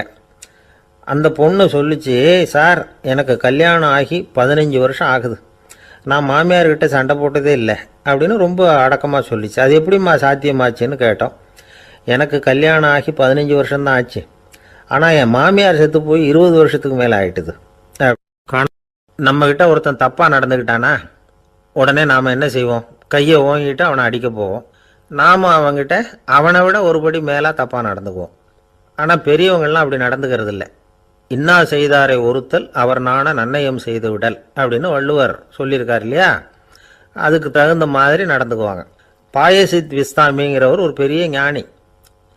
அவர் ஒரு நாள் ராத்திரி ரொம்ப நேரம் மசூதியில் இருந்துட்டு வீட்டுக்கு திரும்பி வந்துக்கிட்டு இருக்கிறார். வழியில் ஒரு குடிகாரன், அவன் கையில் ஒரு இசைக்கருவி, அதை கண்ணா பின்னான்னு மீட்டிக்கிட்டு வாய்க்கு வந்தபடியே என்னத்தையோ பாட்டுன்னு நினச்சிக்கிட்டு பாடிக்கிட்டு அவன் பாட்டுக்கு கிடக்கிறான் வழியில். அதோடு இருந்தாலும் பரவாயில்ல, அந்த பக்கமாக வழியில் போகிறவங்க வர்றவங்களையெல்லாம் பார்த்து கண்ணா பின்னான்னு திட்டிக்கிட்டு இருக்கிறான், ரொம்ப வளர்க்குறான். பாயசித் பிஸ்தாமிங்கிற அந்த பெரியவர் அந்த வழியாக போகிறார். அவனை பார்க்குறார். அவனுடைய நிலைமையை பார்த்துட்டு பரிதாபப்படுறார். ஏன்பா இது மாதிரியெல்லாம் நடந்துக்கிற, இப்படி நடக்கலாமா அப்படின்னு ஏதோ கொஞ்சம் புத்திமதி சொல்கிறதுக்கு ஆரம்பித்தார். அவனுக்கு கோபம் வந்துட்டுது. கையில் வச்சுருந்த வாத்திய கருவி அதால் ஓங்கி அந்த பெரியவர் தலையில் ஒரு அடி கொடுத்தான். ரத்த காயம் ஏற்பட்டு போச்சு. அவன் கையில் இருந்த இசைக்கருவியும் அடித்த வேகத்தில் 2ஆக உடஞ்சி போச்சு. அவ்வளோ வேகமாக அடிச்சிருக்கான். இவ்வளவு தூரத்துக்கு நடந்து போச்சுல்ல, அந்த மாபெரும் ஞானி வாயை திறந்து ஒரு வார்த்தை கூட பேசலை. பேசாமல் தலையை பிடிச்சிக்கிட்டு அவர் பாட்டுக்கு போயிட்டார். மறுநாள் அந்த பெரியவர் என்ன பண்ணார் தெரியுமா, கொஞ்சம் இனிப்பு பண்டங்கள், கொஞ்சம் பணம், இது 2ஐயும் ஒரு ஆள் மூலமாக அனுப்பி வச்சார் அந்த குடிகாரனுக்கு. அவனுக்கு ஒன்றும் புரியல, என்ன விவரம்னு விசாரித்தான். வந்த ஆள் ஒரு கடுதாசியை நீட்டினான். அதில் விவரம் இருந்தது. ஞானி எழுதியிருக்கிறார், இதை பார்ப்பா, உங்களுடைய இசைக்கருவி உடையறதுக்கு என்னுடைய தலை காரணமாக ஆயிட்டுது, அதுக்காக நான் ரொம்ப வருத்தப்படுறேன், அதுக்காக தான் பணம் அனுப்பி வச்சுருக்கேன், வேறு புதுசாக ஒரு இசைக்கருவி வாங்கிக்கோ. அப்புறம் இன்னொரு விஷயம், நேற்றுக்கு ராத்திரி என்கிட்ட ஏகப்பட்ட கசப்பான வார்த்தைகளை பேசினேன், இதோடு அனுப்பியிருக்கிற இனிப்பு பண்டங்களை சாப்பிட்டு உன்னுடைய நாவில் உள்ள கசப்பை மாற்றிக்கோ அப்படின்னு அதில் எழுதப்பட்டிருந்தது. இந்த சமயத்தில் அவன் குடி மயக்கத்தில் இல்லை, தெளிஞ்சு போயிருந்த நேரம் இது. அதனால் அதை படித்த உடனே அவனுக்கு ரொம்ப வெக்கமாக போச்சு. தலை குனிஞ்சான், யோசனை பண்ணான். கொஞ்ச நேரத்தில் தன்னுடைய நண்பர்கள் சில பேரையும் கூப்பிட்டுக்கிட்டு நேராக அந்த ஞானி இருக்கிற இடத்துக்கு ஓடினான். அவர் காலில் விழுந்தான், அவர்கிட்ட மன்னிப்பு கேட்டுக்கிட்டான். பெரியவங்களே தெரியாமல் வந்து நான் இந்த பாவச் செயலை பண்ணிவிட்டேன், என்னை மன்னிச்சுங்க, உங்களுடைய பொறுமையும் போதனையும் என்னுடைய கண்ணை திறந்துட்டுது, இனிமேல் நானும் என்னுடைய நண்பர்களும் நல்ல வழியில் திருந்தி வாழ போகிறோம் அப்படின்னா. ஞானி செய்த நன்னயம் குடிகாரனை எப்படி திருத்திருக்கு பார்த்தீங்களா? இந்த கதையை கேட்டுவிட்டு ஒருத்தர் சொன்னார், என் வாழ்க்கையில் கூட அப்படி ஒரு சம்பவம் நடந்தது சார். நானும் ஒரு நாள் ராத்திரி ஓவராக குடிச்சிட்டு ஒரு கிட்டாரை வாசிச்சுக்கிட்டு கண்ணாபின்னான்னு உளறிக்கிட்டு திட்டிக்கிட்டு இருந்தேன். அந்த சமயம் அந்த வழியாக ஒருத்தர் வந்தார். ஓங்கி தலையில் ஒரே ஒரு அடி, ரத்தம் வந்துட்டுது. அதுக்கப்புறம் என் மனசு தெரிஞ்சுட்டுது சார் அப்படின்னார். அப்படியா என்ன ஆச்சரியமா? ஆமாம் சார், அடி விழுந்தது அவர் தலையில் இல்லை, என் தலையில். வந்தவர் என்ன அப்படி அடிச்சுட்டார். மயக்கம் தெளிஞ்சதுக்கு அப்புறம்தான் எனக்கு விவரம் புரிஞ்சுது, அவர் ஒரு போலீஸ்காரர் அப்படின்னார் ரொம்ப சோகமாக. அரேபிய நாடு, அங்கே ஒரு ஆட்சி தலைவர். அரேபிய நாட்டு ஆட்சி பொறுப்பை ஏற்றுக்கிட்டவர். அவர் வந்து ஆட்சி பொறுப்பை ஏற்றுக்கிட்ட பிறகு ஒரு நாள் ஒரு தெருவில் நடந்து போய்கிட்டு இருந்தார். அவர் தோளில் ஒரு பெரிய துணி மூட்டை, அதை சுமந்துக்கிட்டு கடத்தெருவை நோக்கி அவர் போய்கிட்டு இருக்கிறார். வழியில் அவரை சந்தித்தார் உமர். அவர் கேட்டார், கலீஃபா அவர்களே, எங்கே புறப்பட்டுட்டீங்க அப்படின்னு கேட்டார். கலீஃபான்னா ஆட்சி தலைவர்னு அர்த்தம். இதுக்கு அவர் சொன்னார், நான் வந்து துணி வணிகம் செய்கிறவன், அதனால் துணி வியாபாரம் செய்கிறதுக்காக போயிட்டுருக்கிறேன்னார். நீங்கள் இப்போ இந்த நாட்டுக்கு ஆட்சி தலைவர், ஆட்சி பொறுப்பில் இருக்கிறீங்க, நீங்கள் வியாபாரம் செய்ய போட்டால் அரசு பணிகளை செய்கிறது யார் அப்படின்னு கேட்டார் அவர். நான் அரசு பணிகளை மட்டுமே செஞ்சுக்கிட்டு இருந்தா என் குடும்பத்தை காப்பாற்றுறது யார் அப்படின்னு கேட்டார் அவர். இப்படி கேட்டவர் யார் தெரியுமா? அவர் தான் அபூபக்கர், இறை தூதர் முகமது அவர்களுக்கு பிறகு கலீஃபாவாக தேர்ந்தெடுக்கப்பட்டவர். அப்போலாம் ஆட்சி தலைவர்களுக்கு சம்பளம்னு எதுவும் கிடையாது. இந்த பிரச்சனையை எப்படி தீர்க்கிறதுன்னு யோசனை பண்ணார் உமர். அபு உபைதா அவர்கள்கிட்ட அழைச்சிட்டு போனார். அவர் யாருன்னா, அவர் தான் பொது நிதி கருவூலத்தின் பொறுப்பாளர். அவர்கிட்ட பிரச்சனையை சொன்னார். இது மாதிரி ஆட்சி தலைவருக்கு பொது நிதியிலிருந்து ஊதியம் அளிக்க முடியுமான்னு கேட்டார். பொது நிதி விதிகளின்படி அதுக்கு சாத்தியம் இல்லைன்னு சொல்லிவிட்டார் அவர். சரி, வேற ஏதாவது வழி இருக்குதான்னு கேட்டார் உமர். அபு உபைதா கொஞ்சம் யோசனை பண்ணி பார்த்தார். அப்புறமா சொன்னார், மக்காவிலிருந்து மதீனாவுக்கு குடிபெயர்ந்து வந்த அகதிகளுக்கு நிதி உதவி அளிக்கிறதுக்கு விதிகளில் இடம் இருக்கு. அப்படி பார்த்தா அபூபக்கரும் அகதி தானே, அதனால எல்லா அகதிகளுக்கும் கொடுக்கறது மாதிரியே அவருக்கும் ஒரு தொகை அளிக்கலாம்னார். கலீஃபா அபூபக்கருக்கு இந்த அகதி உதவித்தொகையைத்தான் கொடுத்துட்டு வந்தாங்களாம். குடும்ப செலவுக்கு அது போதுமானதா இல்லை. இருந்தாலும் கலீஃபாங்கிறதுக்காக மற்ற அகதிகளை விட அதிகமாக தொகையை பெற அவர் விரும்பலை. மார்பு பக்கம் கிழிஞ்சிருந்த ஒரு மேலாடையை தான் அவர் அணிஞ்சிருந்தார். அவருடைய துணைவியார் அஸ்மா, அவங்க ஒரு நாள் தேன் அருந்து ஆசையாக இருக்குன்னாங்களாம். நமக்கு கிடைக்கிற ஊதியம் குடும்ப செலவுக்கே போதுமானதா இல்லையே, இந்த நிலையில் தேன் வாங்கிறதுக்கு காசுக்கு நான் எங்கே போவேன்ருக்கார் அவர். கொஞ்ச நாள் கழித்து அவங்க ஒரு தொகையை அவர்கிட்ட கொடுத்து தேன் வாங்கிட்டு வர சொன்னாங்களாம். இவருக்கு ஆச்சரியம், ஏது இந்த பணம்னு கேட்டிருக்காரு. நீங்கள் தினமும் குடும்ப செலவுக்காக கொடுத்துக்கிட்டு வந்த பணத்தில் கொஞ்சம் கொஞ்சமாக மிச்சப்படுத்தி வச்சேன்னாங்களாம். அபூபக்கர் அந்த பணத்தை எடுத்துக்கிட்டு நேராக பொது நிதி கருவூல பொறுப்பாளர்கிட்ட போனார். இந்த பணத்தை பொது நிதியில் சேர்த்துருங்க, இது அதிகப்படியாக எனக்கு தரப்பட்டு வந்த ஊதியம், அடுத்த மாதத்திலேருந்து இந்த தொகையை குறைச்சிங்கன்னு வேற சொல்லிவிட்டாராம். பசியை தணிக்க தேவையான அளவு உணவு, ஒரு ஜோடி உடை, இதை தவிர கூடுதலாக மக்கள் பொது நிதியிலிருந்து வாங்கிக்கிறதுக்கு என் குடும்பத்தாருக்கு உரிமை இல்லை அப்படின்னு சொல்லி கண்டிப்பாக சொல்லிவிட்டாராம். அவர் வாங்கிட்டு வந்த இந்த குறைந்த ஊதியம் கூட அவர் மனசை உறுத்திக்கிட்டே இருந்தது. கடைசி நேரம் அவர் தம்முடைய மகள் ஆயிஷா அவர்களை அழைச்சார். மகளே, இதுவரைக்கும் பொது நிதியிலிருந்து நான் வாங்கிட்டு வந்த தொகை என்னுடைய இதயத்தில் பாரமாக அழுத்திக்கிட்டு இருக்கு. என் தோட்டத்தை விற்று அதில் வர்ற பணத்திலிருந்து நான் இதுவரைக்கும் வாங்கிட்டு வந்த ஊதிய தொகையை கணக்கு போட்டு பொது நிதியில் சேர்த்துடு அப்படின்னாராம். பதவி ஏற்கிறதுக்கு முன்னாடி தன்கிட்ட இருந்ததை விட இப்போ கூடுதலாக என்ன சொத்து இருக்குன்னு பார்த்துருக்கார். ஒரு ஒட்டகம், ஒரு கோப்பை, ஒரு பணியாள். இதையும் அடுத்தபடியாக கலீஃபாவா வர்றவர்கிட்ட ஒப்படைச்சிருங்க அப்படின்னு விட்டாராம். அதே மாதிரி அடுத்து வந்த உமர்கிட்ட ஒப்படைச்சாங்க. அப்போ உமர் சொன்னாராம், அபூபக்கரே, இந்த முன்மாதிரியால் உங்களுக்கு பிறகு இந்த ஆட்சி பொறுப்பை ஏற்கிறவர்களை பெரும் நெருக்கடிக்கு ஆளாகி விட்டீங்க அப்படின்னு சொல்லி ரொம்ப கண் கலங்கினாராம். கடைசியாக அபூபக்கர் தன்னுடைய குடும்பத்தாருக்கு விட்டு சென்ற சொத்து ஒரு படுக்கை விரிப்பு, ஒரு போர்வை, அவ்வளவுதான். இது சிந்திக்க வேண்டிய ஒரு செய்தி. ஒரு ஊரில் ஒரு மன்னர் இருந்தாராம். அமைச்சர் அவர்கிட்ட சொன்னாராம், மன்னா, நம்ம ராஜ்யத்தில் இனிமே லஞ்ச ஊழலே இருக்காதுன்னாராம்.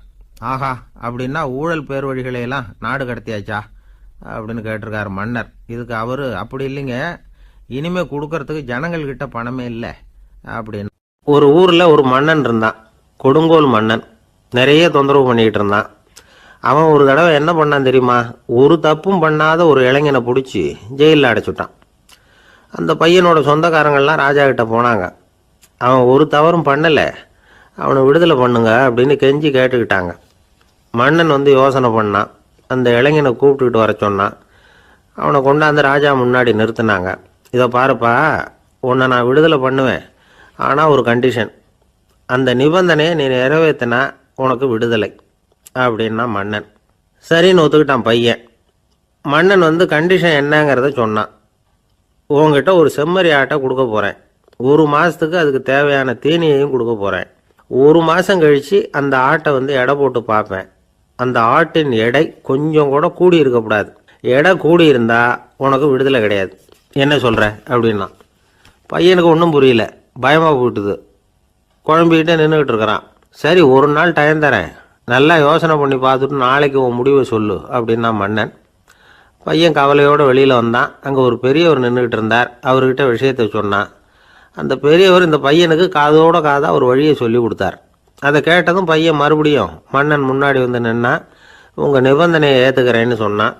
மன்னன் ஒரு ஆட்டுக்குட்டியையும் அதுக்கு 1 மாதத்துக்கு தேவைப்படுற தீவனத்தையும் கொடுக்கும்படியாக உத்தரவு போட்டான். கொடுத்தாங்க, ஓடிட்டு போயிட்டான். 1 மாதம் தினமும் தவறாமல் அந்த தீவனத்தை ஆட்டுக்குட்டிக்கு போட்டுக்கிட்டு இருக்கிறான். 1 மாதம் கழித்து அந்த ஆட்டை அரண்மனைக்கு ஓட்டிகிட்டு போனான். மன்னன் அதை எடை போட்டு பார்க்குறான். எடை கூடவே இல்லை, அப்படியே தான் இருக்குது. உடனே போட்ட நிபந்தனைப்படி அந்த இளைஞனை விடுதலை பண்ணிவிட்டான். சரி, ஆட்டுக்கு எடை கூடாமல் இருக்கிறதுக்கு அந்த பெரியவர் சொல்லி கொடுத்த யோசனை என்ன அப்படின்னா, அது வேற ஒன்றும் இல்லை.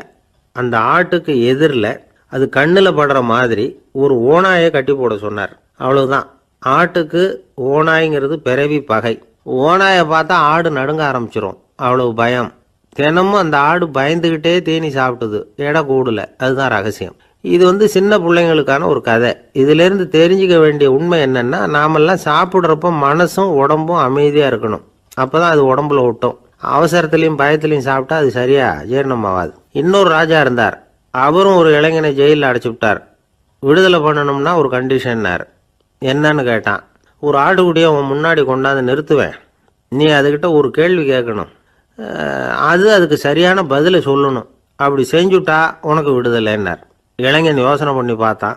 சரின்னு ஒத்துக்கிட்டான். அது பிரகாரமே ஆட்டுக்குட்டியை பதில் சொல்ல வச்சுட்டான். என்ன நடந்தது தெரியுமா? ஆட்டுக்குட்டியை கொண்டாந்து நிறுத்தினாங்க. இவன் மெதுவாக அதுக்கிட்ட போனான். அது காதுகிட்ட போய் ஏப்ரலுக்கு அடுத்த மாதம் என்ன மாதம்னு கேட்டான். அது உடனே மேன்னு கத்திச்சு. இவன் விடுதலை ஆயிட்டான். லோகமானிய பாலகங்காதர திலகர் இருந்தார்ல, அவருக்கு 15 வயசுலேயே கல்யாணம் நடந்துதான். மனைவி பேர் தபிபாய். ரொம்ப பெரிய குடும்பத்து பொண்ணு, நல்ல குணம். அவங்க குடும்பம் நடத்திக்கிட்டு இருக்கிறாங்க. அந்த காலத்தில் திருடர்கள் பயம் அதிகம். இந்த காலத்தில் மட்டும் என்னன்னு கேட்குறீங்களா? நீங்கள் கேட்குறது நியாயம்தான். இருந்தாலும் இந்த காலத்து திருடனுக்கும் அந்த காலத்து திருடனுக்கும் ஒரு முக்கியமான வித்தியாசம் உண்டு. அதாவது அந்த காலத்து திருடன்லாம் நியாயம் அநியாயம் பார்க்கறது உண்டு, இந்த காலத்தில் அப்படி பார்க்கறது இல்லை. அந்த காலத்தில் திருட வர்றவங்கள்ட்ட கூட ஒரு தார்மீக உணர்வு உண்டாம். அதாவது அப்போ உள்ள கொள்ளைக்காரங்க எதை களவாடினாலும் சரி, அரிசியை மட்டும் களவாடுறது இல்லையா, அப்படி ஒரு கொள்கை. அதனால் பாருங்கள், அந்த காலத்து பெண்கள் நகை நட்டுகளை பத்திரமா வைக்கணும்னா பெட்டியில் வைக்கிறது இல்லை, அரிசி பானையில் போட்டு வச்சு விடுறது. இப்போல்லாம் பேங்க்கில் சேஃப்டி லாக்கர்னு இருக்குல்ல, அது மாதிரி அந்த காலத்தில் சேஃப்டி லாக்கருங்கிறது அரிசி பானை. இந்த வளையல், மூக்குத்தி, தோடு இப்படி எதுவாக இருந்தாலும் அதில் போட்டு பத்திரமா வச்சுருவாங்க. திருடன் அரிசி பானை பக்கம் போகிறதில்ல. ஏன்னா சாப்பிட்ற விஷயத்தில் கை வைக்கக்கூடாது, அது பாவம் அப்படின்னு அவன் நினைக்கிறான். திலகரோட மனைவி தபிபாயும் அதே மாதிரி தன்னுடைய ஆபரணங்களை ஒரு அரிசி பானைக்குள்ளே போட்டு மூடி வச்சுருந்தாங்களாம். இப்படி இருந்தப்போ ஒரு நாள் ஒரு பிச்சைக்கார பொண்ணு வீடு வீடாக பிச்சை கேட்டுக்கிட்டே வந்திருக்குது. திலகர் வீட்டுக்கும் தர்மம் போடுங்க தாயே அப்படின்னு தான் அந்த பொண்ணு. அந்த அம்மா தபிபாய் காதில் இது விழுந்திருக்கு. உடனே கை நிறைய அரிசி அள்ளிக்கிட்டு போட்டிருக்கு. பாத்திரத்தில் அரிசியை போட்டதுக்கு அப்புறம் தான் தெரியுது பளிச்சுன்னு கண்ணில் படுது. அதாவது அந்த அம்மாவோட வைர மூக்குத்தி ஒன்று அரிசியோடு சேர்ந்து அந்த பிச்சைக்கார பொண்ணு பாத்திரத்தில் போய் விழுந்துட்டுது. இந்த அம்மாவுக்கு மனசுக்குள்ளே குழப்பம், என்ன இப்படி ஆகிட்டுதே, மூக்குத்தி போயிட்டுதே, பிச்சை பாத்திரத்துலேருந்து அதை எப்படி எடுக்கிறது அப்படின்னு தயக்கம், வாயை திறந்து அதை கேட்கறதுக்கும் கூச்சம். திண்ணையில் உட்காந்துருந்த திலகர் இவ்வளவையும் பார்த்துக்கிட்டு இருக்கிறார். மனைவியின் மனசுக்குள்ளே நடக்கிற மௌன போராட்டத்தை அவர் நல்லா புரிஞ்சுக்கிட்டாராம். மனைவியை பார்த்து சொன்னாராம், தபீபாய், இது தெய்வ சம்மதம், அவளுக்கு சேர வேண்டிய மூக்குத்தி அவகிட்ட போயிட்டுது, பிச்சை பாத்திரத்தில் விழுந்த மூக்குத்தியை எடுக்க வேணாம் அப்படின்னாராம். சரின்னு சொல்லிவிட்டு மேற்கொண்டு எதுவும் சொல்லாமல் அந்த அம்மா வீட்டுக்குள்ளே போயிட்டாங்களாம். இந்த காலத்துலலாம் அது மாதிரி நடக்குமா? வெறும் அரிசியை போட்டுவிட்டு விவகாரம் பண்ணிகிட்டு இருக்க மாட்டோமா? ஒரு பெரிய மனுஷன் வீட்டுக்கு ஒரு பிச்சைக்காரன் வந்தான். ஐயா, நாங்கள் பிச்சைக்காரங்கள்லாம் சேர்ந்து ஒரு சங்கம் வச்சுருக்குறோம், அதுக்கு நிதி சேர்க்குறோம், அதுக்கு ஒரு 100 ரூபா கொடுத்தீங்கன்னா எங்களுக்கு பெரிய உதவியாக இருக்கும் அப்படின்னானா. அதெல்லாம் ஒன்றும் கொடுக்க முடியாது போ அப்படின்னாரான் அவர். அப்படின்னா ஒரு 50 ரூபாயாவது கொடுங்களேன் அப்படின்ட்டுருக்கான். அதுவும் முடியாதுன்னு சொல்லிவிட்டார். 25 ரூபா அப்படின்ட்டுருக்கான். எதுவும் முடியாது அப்படின்னாரான். சரிங்க, இவ்வளவு பெரிய வீட்டுக்கு வந்துட்டு வெறுங்கையோடு திரும்புறது நல்லா இருக்காது, அதனால் சும்மா ஒரு 1 ரூபா மட்டுமாவது கொடுங்க அப்படின்ட்டுருக்கான் அவன். ஒரு பைசா கூட என்கிட்ட கிடையாது அப்படின்னு விட்டாரான் இவர். அப்படின்னா நீங்கள் ஒரு காரியம் பண்ணுங்களேன் அப்படின்னானா அவன். என்ன செய்யணும் அப்படின்ட்டுருக்கார். எங்கள் சங்கத்தில் நீங்களும் ஒரு மெம்பராக சேர்ந்துருங்க அப்படின்னானா. ஒரு சிகை அலங்கார கூடம், ரொம்ப சுறுசுறுப்பாக எல்லோரும் வேலை செஞ்சிகிட்டு இருக்கிறாங்க. முடிவெட்டிக்கு வந்திருக்கிறவங்க நிறைய பேர், எல்லோரும் வரிசையாக உட்காந்துருக்குறாங்க. அந்த சமயத்தில் திடீர்னு கதவை திறந்துக்கிட்டு ஒருத்தர் உள்ளே வர்றார். அவர் ஒரு பெரிய மனிதர். அவரும் முடிவெட்டிக்கிறதுக்காக தான் உள்ளே வந்திருக்கிறார். அவரை பார்த்த உடனே அங்கே வரிசையில் உட்காந்துருந்தவங்க எல்லாரும் எழுந்திரிச்சு அவர்கிட்ட வந்துட்டாங்க. அவரை சுற்றி நின்றுக்கிட்டாங்க. எப்படி இருக்கிறீங்க, நல்லா இருக்கீங்களா அப்படின்னு விசாரிக்க ஆரம்பிச்சிட்டாங்க.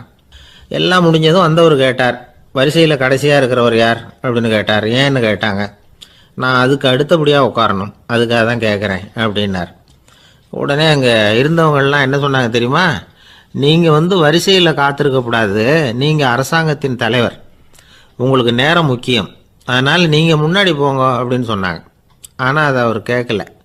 தோழர்களே, உங்களுடைய கருத்துக்கு ரொம்ப நன்றி, எல்லாரும் வரிசையாக தான் வரணும், அதுதான் முறை, வரிசையில் வரணுங்கிற நடைமுறையை நானும் பின்பற்ற விரும்புகிறேன், நாம் எல்லாரும் சமமானவர்கள் அப்படின்னார். இப்படி சொல்லிவிட்டு வரிசையில் கடைசியாக இருந்த ஒரு நாற்காலியில் போய் உட்காந்துக்கிட்டார். தன் சட்டை பையில் இருந்த ஒரு செய்தித்தாளை எடுத்தார், படிக்க ஆரம்பிச்சிட்டார். ஆனால் அங்கே இருந்தவங்களால இதை பார்த்துக்கிட்டு சும்மா இருக்க முடியல. ஒருத்தர் எழுந்திரிச்சு வந்தார். ஐயா, இப்போ என்னுடைய முறை வந்திருக்குது, நான் தான் போக வேண்டிய முறை, உங்களை இங்கே காத்திருக்க வைக்கிறத விட ஒரு 5 ஆண்டுகளுக்கு கூட நான் முடிவெட்டிக்காமே இருந்துட முடியும் அப்படின்னார். அவர் மறுபடியும் சொன்னார், ஐயா, நீங்கள் வரிசை முறையை தாண்டி போக விருப்பப்படல, சரி, ஆனால் என்னுடைய முறையை மாற்றி கொடுக்கறதுக்கு எனக்கு முழு உரிமை இருக்குது, இதுக்கு பதிலாக உங்களுடைய கடைசி இடத்த நான் எடுத்துக்கிறேன், இதை நீங்கள் மறுக்க முடியாதுன்னார். அங்கே இருந்த மற்றவங்களும் இதை ஒரு மனசாக வற்புறுத்த ஆரம்பிச்சிட்டாங்க. அந்த பெரிய மனிதர் பார்த்தார், சரின்னு கடைசியாக ஒத்துக்கிட்டார். அவர் யார் தெரியுமா? அவர் தான் மாவீரர் லெனின். ரஷ்யாவில் கிரெம்ளின் சிகை அலங்கார கூடத்தில் தான் இது நடந்தது. எல்லாரும் இந்நாட்டு மன்னர்கள்னு வாயளவில் பேசுகிறதுல என்ன பிரயோஜனம்? நாம் எல்லாரும் சமங்கிறத நடைமுறையில் கடைப்பிடிச்சி காட்டினவங்க கொஞ்சம் பேர் தான். அவங்களில் ஒருத்தர் தான் லெனின். வரிசையில் நின்று வர்றதுங்கிறது ஒரு சிறந்த பண்பு, உயர்ந்த பண்பு. இன்றைக்கி பல இடங்களில் அது நமக்கு தேவைப்படுது. ஒரு ரேஷன் கடைவாசல், கடை திறக்கிறதுக்கு முன்னாடியே எல்லோரும் வரிசையில் நின்றுட்டாங்க. கடைசியாக வந்த ஒருத்தர் க்யூவில் முன்னாடி போகிறதுக்கு முயற்சி பண்ணுறார். ஏற்கனவே நின்றுட்டு இருக்கிறவங்க அவரை முன்னாடி போகிறதுக்கு விட மாட்டேங்கிறாங்க. கடைசியாக போய் நில்லையா அப்படின்னு எல்லோரும் கத்துறாங்க. அதை அவர் காதில் வாங்கலை. முண்டி அடிச்சுக்கிட்டு முன்னாடி போகிறதுக்கே முயற்சி பண்ணிகிட்டு இருக்கிறார். எல்லோரும் சேர்ந்து அவரை வலுக்கட்டாயமாக இழுத்து கொண்டாந்து பின்னாடி கொண்டு போய் நிறுத்திவிட்டாங்க. நிறுத்திவிட்டு சொன்னாங்க, இதை பாருப்பா, நாங்கள் இருக்கிற வரைக்கும் நீங்கள் முன்னாடி போய் எதையும் வாங்க முடியாது, தெரிஞ்சுக்கோ அப்படின்னாங்க. இப்போ அந்த ஆள் சொன்னாராம், நான் இங்கே பின்னாடி நிற்கிற வரைக்கும் நீங்களும் எதுவும் வாங்க முடியாது அப்படின்னாராம். ஏன்னு கேட்டிருக்கிறாங்க. நான் தான் அந்த கடையை திறக்க வேண்டிய ஆள் அப்படின்னா. கணவன் மனைவி அன்பாக இருக்கணும், ஒருத்தர் நல்லா புரிஞ்சுக்கணும், விட்டு கொடுக்குற மனப்பான்மை வேணும், அதுதான் ஒரு நல்ல குடும்பம். இன்றைக்கி பல குடும்பங்களில் அர்த்தமில்லாத சண்டைகள் தான் அதிகம். கிராமப்புறங்களில் வேடிக்கையாக ஒரு கதை சொல்லுவாங்க. ஒரு ஊரில் ஒரு ஆள் இருந்தான், வேலை வெட்டி இல்லாமல் சும்மாவே இருந்தான். அவனுக்கு கல்யாணம் பண்ணி வச்சாங்களாம். மனைவி வந்து சேர்ந்தா. சும்மாவே உட்காந்துருக்கிறியே, ஏதாவது சம்பாதிக்கிற வழியை பாரு அப்படின்ட்டுருக்கா. அதுக்கு தான் யோசனை பண்ணிகிட்டு இருக்கிறேன், ஒரு அருமையான ஐடியா அப்படின்னு நானா. என்ன அது சொல்லு அப்படின்ட்டுருக்கா. அவன் ஒரு ஆட்டுக்குட்டி வாங்க போகிறேன்ருக்கான். அதை வாங்கி என்ன பண்ண போகிறேன்னா, அந்த குட்டி வளரும், பெருசாகும், அதுக்கப்புறம் அது நிறைய குட்டி போடும் அப்படின்ட்டுருக்கான். சரி, அப்புறம் என்ன, அதையெல்லாம் சந்தையில் கொண்டுட்டு போய் விற்றுவிட்டு அந்த காசுக்கு ஒரு எருவு மாடு வாங்கலாம். சரி, அது எதுக்கு? எருவு மாடு நிறைய பால் கொடுக்கும், அதை கொண்டுகிட்டு போய் பால் பண்ணையில் கொடுப்பேன், அல்லது நானே விற்றுருவேன், கை நிறைய காசு கிடைக்கும். அதுக்கப்புறம் ஒரு பசுமாடு வாங்குவேன், பாலையும் விற்கலாம், நாமளும் காய் போட்டு சாப்பிட்லாம், இப்படிலாம் சொல்லியிருக்கான். அப்போ அந்த பொண்ணு சொல்லிச்சான், அடுத்த தெருவில் இருக்கிற எங்கள் அம்மா வீட்டுக்கும் கொஞ்சம் பால் கொடுத்து அனுப்பலாம் அப்படின்ட்டுருக்கான் அந்த பொண்ணு. இந்த இடத்துல கணவனுக்கு கோபம் வந்துட்டுது. அது எப்படி உங்கள் அம்மா வீட்டுக்கு எதுக்கு கொடுக்கணும், அதெல்லாம் முடியாதுன்றிருக்கான். இந்த இடத்துல சண்டை ஆரம்பமாயிட்டுது. கொஞ்ச நேரத்தில் 2 பேரும் சத்தம் போட ஆரம்பிச்சிட்டாங்க. கடுமையான சண்டை நடக்கிறத பக்கத்து வீட்டுக்காரன் காதில் வாங்கினான். அவன் ஓடியாந்தான். அவனுக்கு தெரியும், வாங்காத மாட்டுக்காக இப்படி சண்டை போட்டுக்கிட்டு இருக்கிறாங்கங்கிறது அவனுக்கு புரியும். அவன் ஓடி வந்து சொன்னான், ஏண்டா உன்னோட பசுமாட்டை ஒழுங்காக கட்டி போடக்கூடாதான்ருக்கான். என்னடா சொல்கிறேன்னா இவன், உன் மாடு என் தோட்டத்தில் வந்து மேய்ஞ்சுட்டுது, பயிரெலாம் நாசமாயிட்டுது, 10,000 ரூபா அளவுக்கு சேதம், அதை வாங்கிட்டு போகிறதுக்கு தான் வந்தேன், குடுறா 10,000 நானா. இவன் அரண்டு போயிட்டான். அப்புறம் சொன்னான், டேய் நான் இன்னும் மாடே வாங்கலையே, அதுக்குள்ளே அது வந்து எப்படிடா உன் தோட்டத்தில் மேயும், என்னடா உளர்றேன்ருக்கான். நீ தாண்டா இப்போ உளறிக்கிட்டு இருக்க, மாடே வாங்கலை, அதுக்குள்ளே எப்படிடா வந்து உன்னுடைய மனைவி அவங்க அம்மா வீட்டுக்கு பால் கொடுத்து அனுப்ப முடியும் அப்படின்னு அவன் கேட்டானா. நம்மளால இப்போ தான் புத்தி வந்துதான், அர்த்தமே இல்லாத சண்டை போட்டுக்கிட்டு இருக்கிறோம் அப்படிங்கிறத அவன் புரிஞ்சுக்கிட்டானான். இது நம்ம முன்னோர்கள் சொல்லியிருக்கிற ஒரு கதை. சண்டையில் தான் அர்த்தம் இல்லையே தவிர கதையில் அர்த்தம் உண்டு. அதாவது இல்லாத விஷயங்களுக்காக சண்டை போட்டுக்கிட்டு இல்லறத்தை வீணாக்கிக்கிட்டு இருக்கிற மனிதர்கள் இன்றைக்கு நிறைய பேர் இருக்கிறாங்க. ஒருத்தன் தன்னுடைய மனைவியை பற்றி மாமனார்கிட்ட புகார் சொன்னானா, மாமா உங்கள் பொண்ணு அர்த்தமில்லாத சண்டை போடுறா, எதுக்கு எடுத்தாலும் எடுத்தெறிஞ்சு பேசுகிறா அப்படின்ட்டுருக்கான். நீ எப்படி மாப்பிள்ளை அதை சமாளிக்கிற அப்படின்னு கேட்டிருக்காரு அவர். அவள் எடுத்தெறியறது என் மேலே படாமல் ஒதுங்கி நின்றுக்கிறேன் அப்படின்னு நானா. ஆசைப்படுறதுல தப்பு இல்லை, ஆனால் அந்த ஆசை தேவைக்கு தகுந்த மாதிரி இருக்கணும். தேவைக்கு மீறிய ஆசைகள் இருக்கு பாருங்க, அது தேவையில்லை. இந்த கருத்தை வலியுறுத்தது மாதிரி ஒரு கதை உண்டு. தேவேந்திரனுக்கு திடீர்னு வீடு கட்டணும்னு ஒரு ஆசை வந்துதான். வீடுன்னா நாம் கட்டுற மாதிரி இல்லை. தேவேந்திரன் வீடுன்னா சும்மாவா, ஒரு பிரம்மாண்டமான அரண்மனை கட்டணும். அது மாதிரி இந்த 3 லோகத்துலேயும் ஒரு அரண்மனை கிடையாது அப்படின்னு எல்லாரும் சொல்லணும். இது அவனோட ஆசை. உடனே தேவ தச்சரான விஸ்வகர்மாவை கூப்பிட்டான், உத்தரவு போட்டான். விஸ்வகர்மா தன்னுடைய உதவியாளர்களை எல்லாம் கூப்பிட்டு ஒன்றா சேர்த்துக்கிட்டார். படாத பாடுபட்டு ஒரு பெரிய அரண்மனையை கட்டி முடித்தார். கட்டி முடிக்க 1000 வருஷம் ஆச்சு. தேவேந்திரன் வந்து பார்க்குறான். அவனுக்கு திருப்தி ஏற்படலை. என்னுடைய அந்தஸ்துக்கு இது ரொம்ப சாதாரணமான கட்டிடம், இதை விட இன்னும் பெருசாக கட்டு அப்படின்னா. தேவ தச்சர் திணறி போயிட்டார். அவரால் அதுக்கு மேலே எதுவும் செய்ய முடியல. என்ன பண்ணுறதுன்னு யோசனை பண்ணார். நேராக நாரதர் காலில் போய் விழுந்தார். நீங்கள் தான் என்னை இந்த பிரச்சனையிலேருந்து காப்பாற்றணும்னார். நாரதர் யோசனை பண்ணார். சரி கவலைப்படாதேன்னார். நேராக இந்திரன்கிட்ட போனார். இந்திரன் வந்து நாரதரை பார்த்த உடனே வாங்கன்னு கூட்டிகிட்டு போய் அரண்மனையை காட்டினான். இது மாதிரி ஒரு அரண்மனையை நீங்கள் வேறு எங்கேயாவது பார்த்துருக்குறீங்களா அப்படின்னு ரொம்ப பெருமையாக கேட்டான். நான் பார்த்ததில்லை, ஆனால் என்னை விட வயசில் மூத்தவர் மகரிஷி லோமேசர், அவர் ஒரு வேளை பார்த்துருக்கிறாரா என்னமோ அப்படின்னார். உடனே அவரை மனசில் நினச்சி தியானம் பண்ணினார். அடுத்த கணம் லோமேசர் அங்கே வந்தார். இடையில் ஒரு சின்ன துண்டு, கையில் ஒரு கமண்டலம், தலையில் ஒரு பாய், அவ்வளவுதான் அவர்கிட்ட இருந்தது. எதுக்காக தலையில் எந்த பாய் அப்படின்னு கேட்டான் இந்திரன். என்ன மாதிரி அற்ப ஆயுள் உள்ள ஒரு ஜீவன் தனியாக வீடு கட்டிக்கிட்டு திண்டாடணுமா?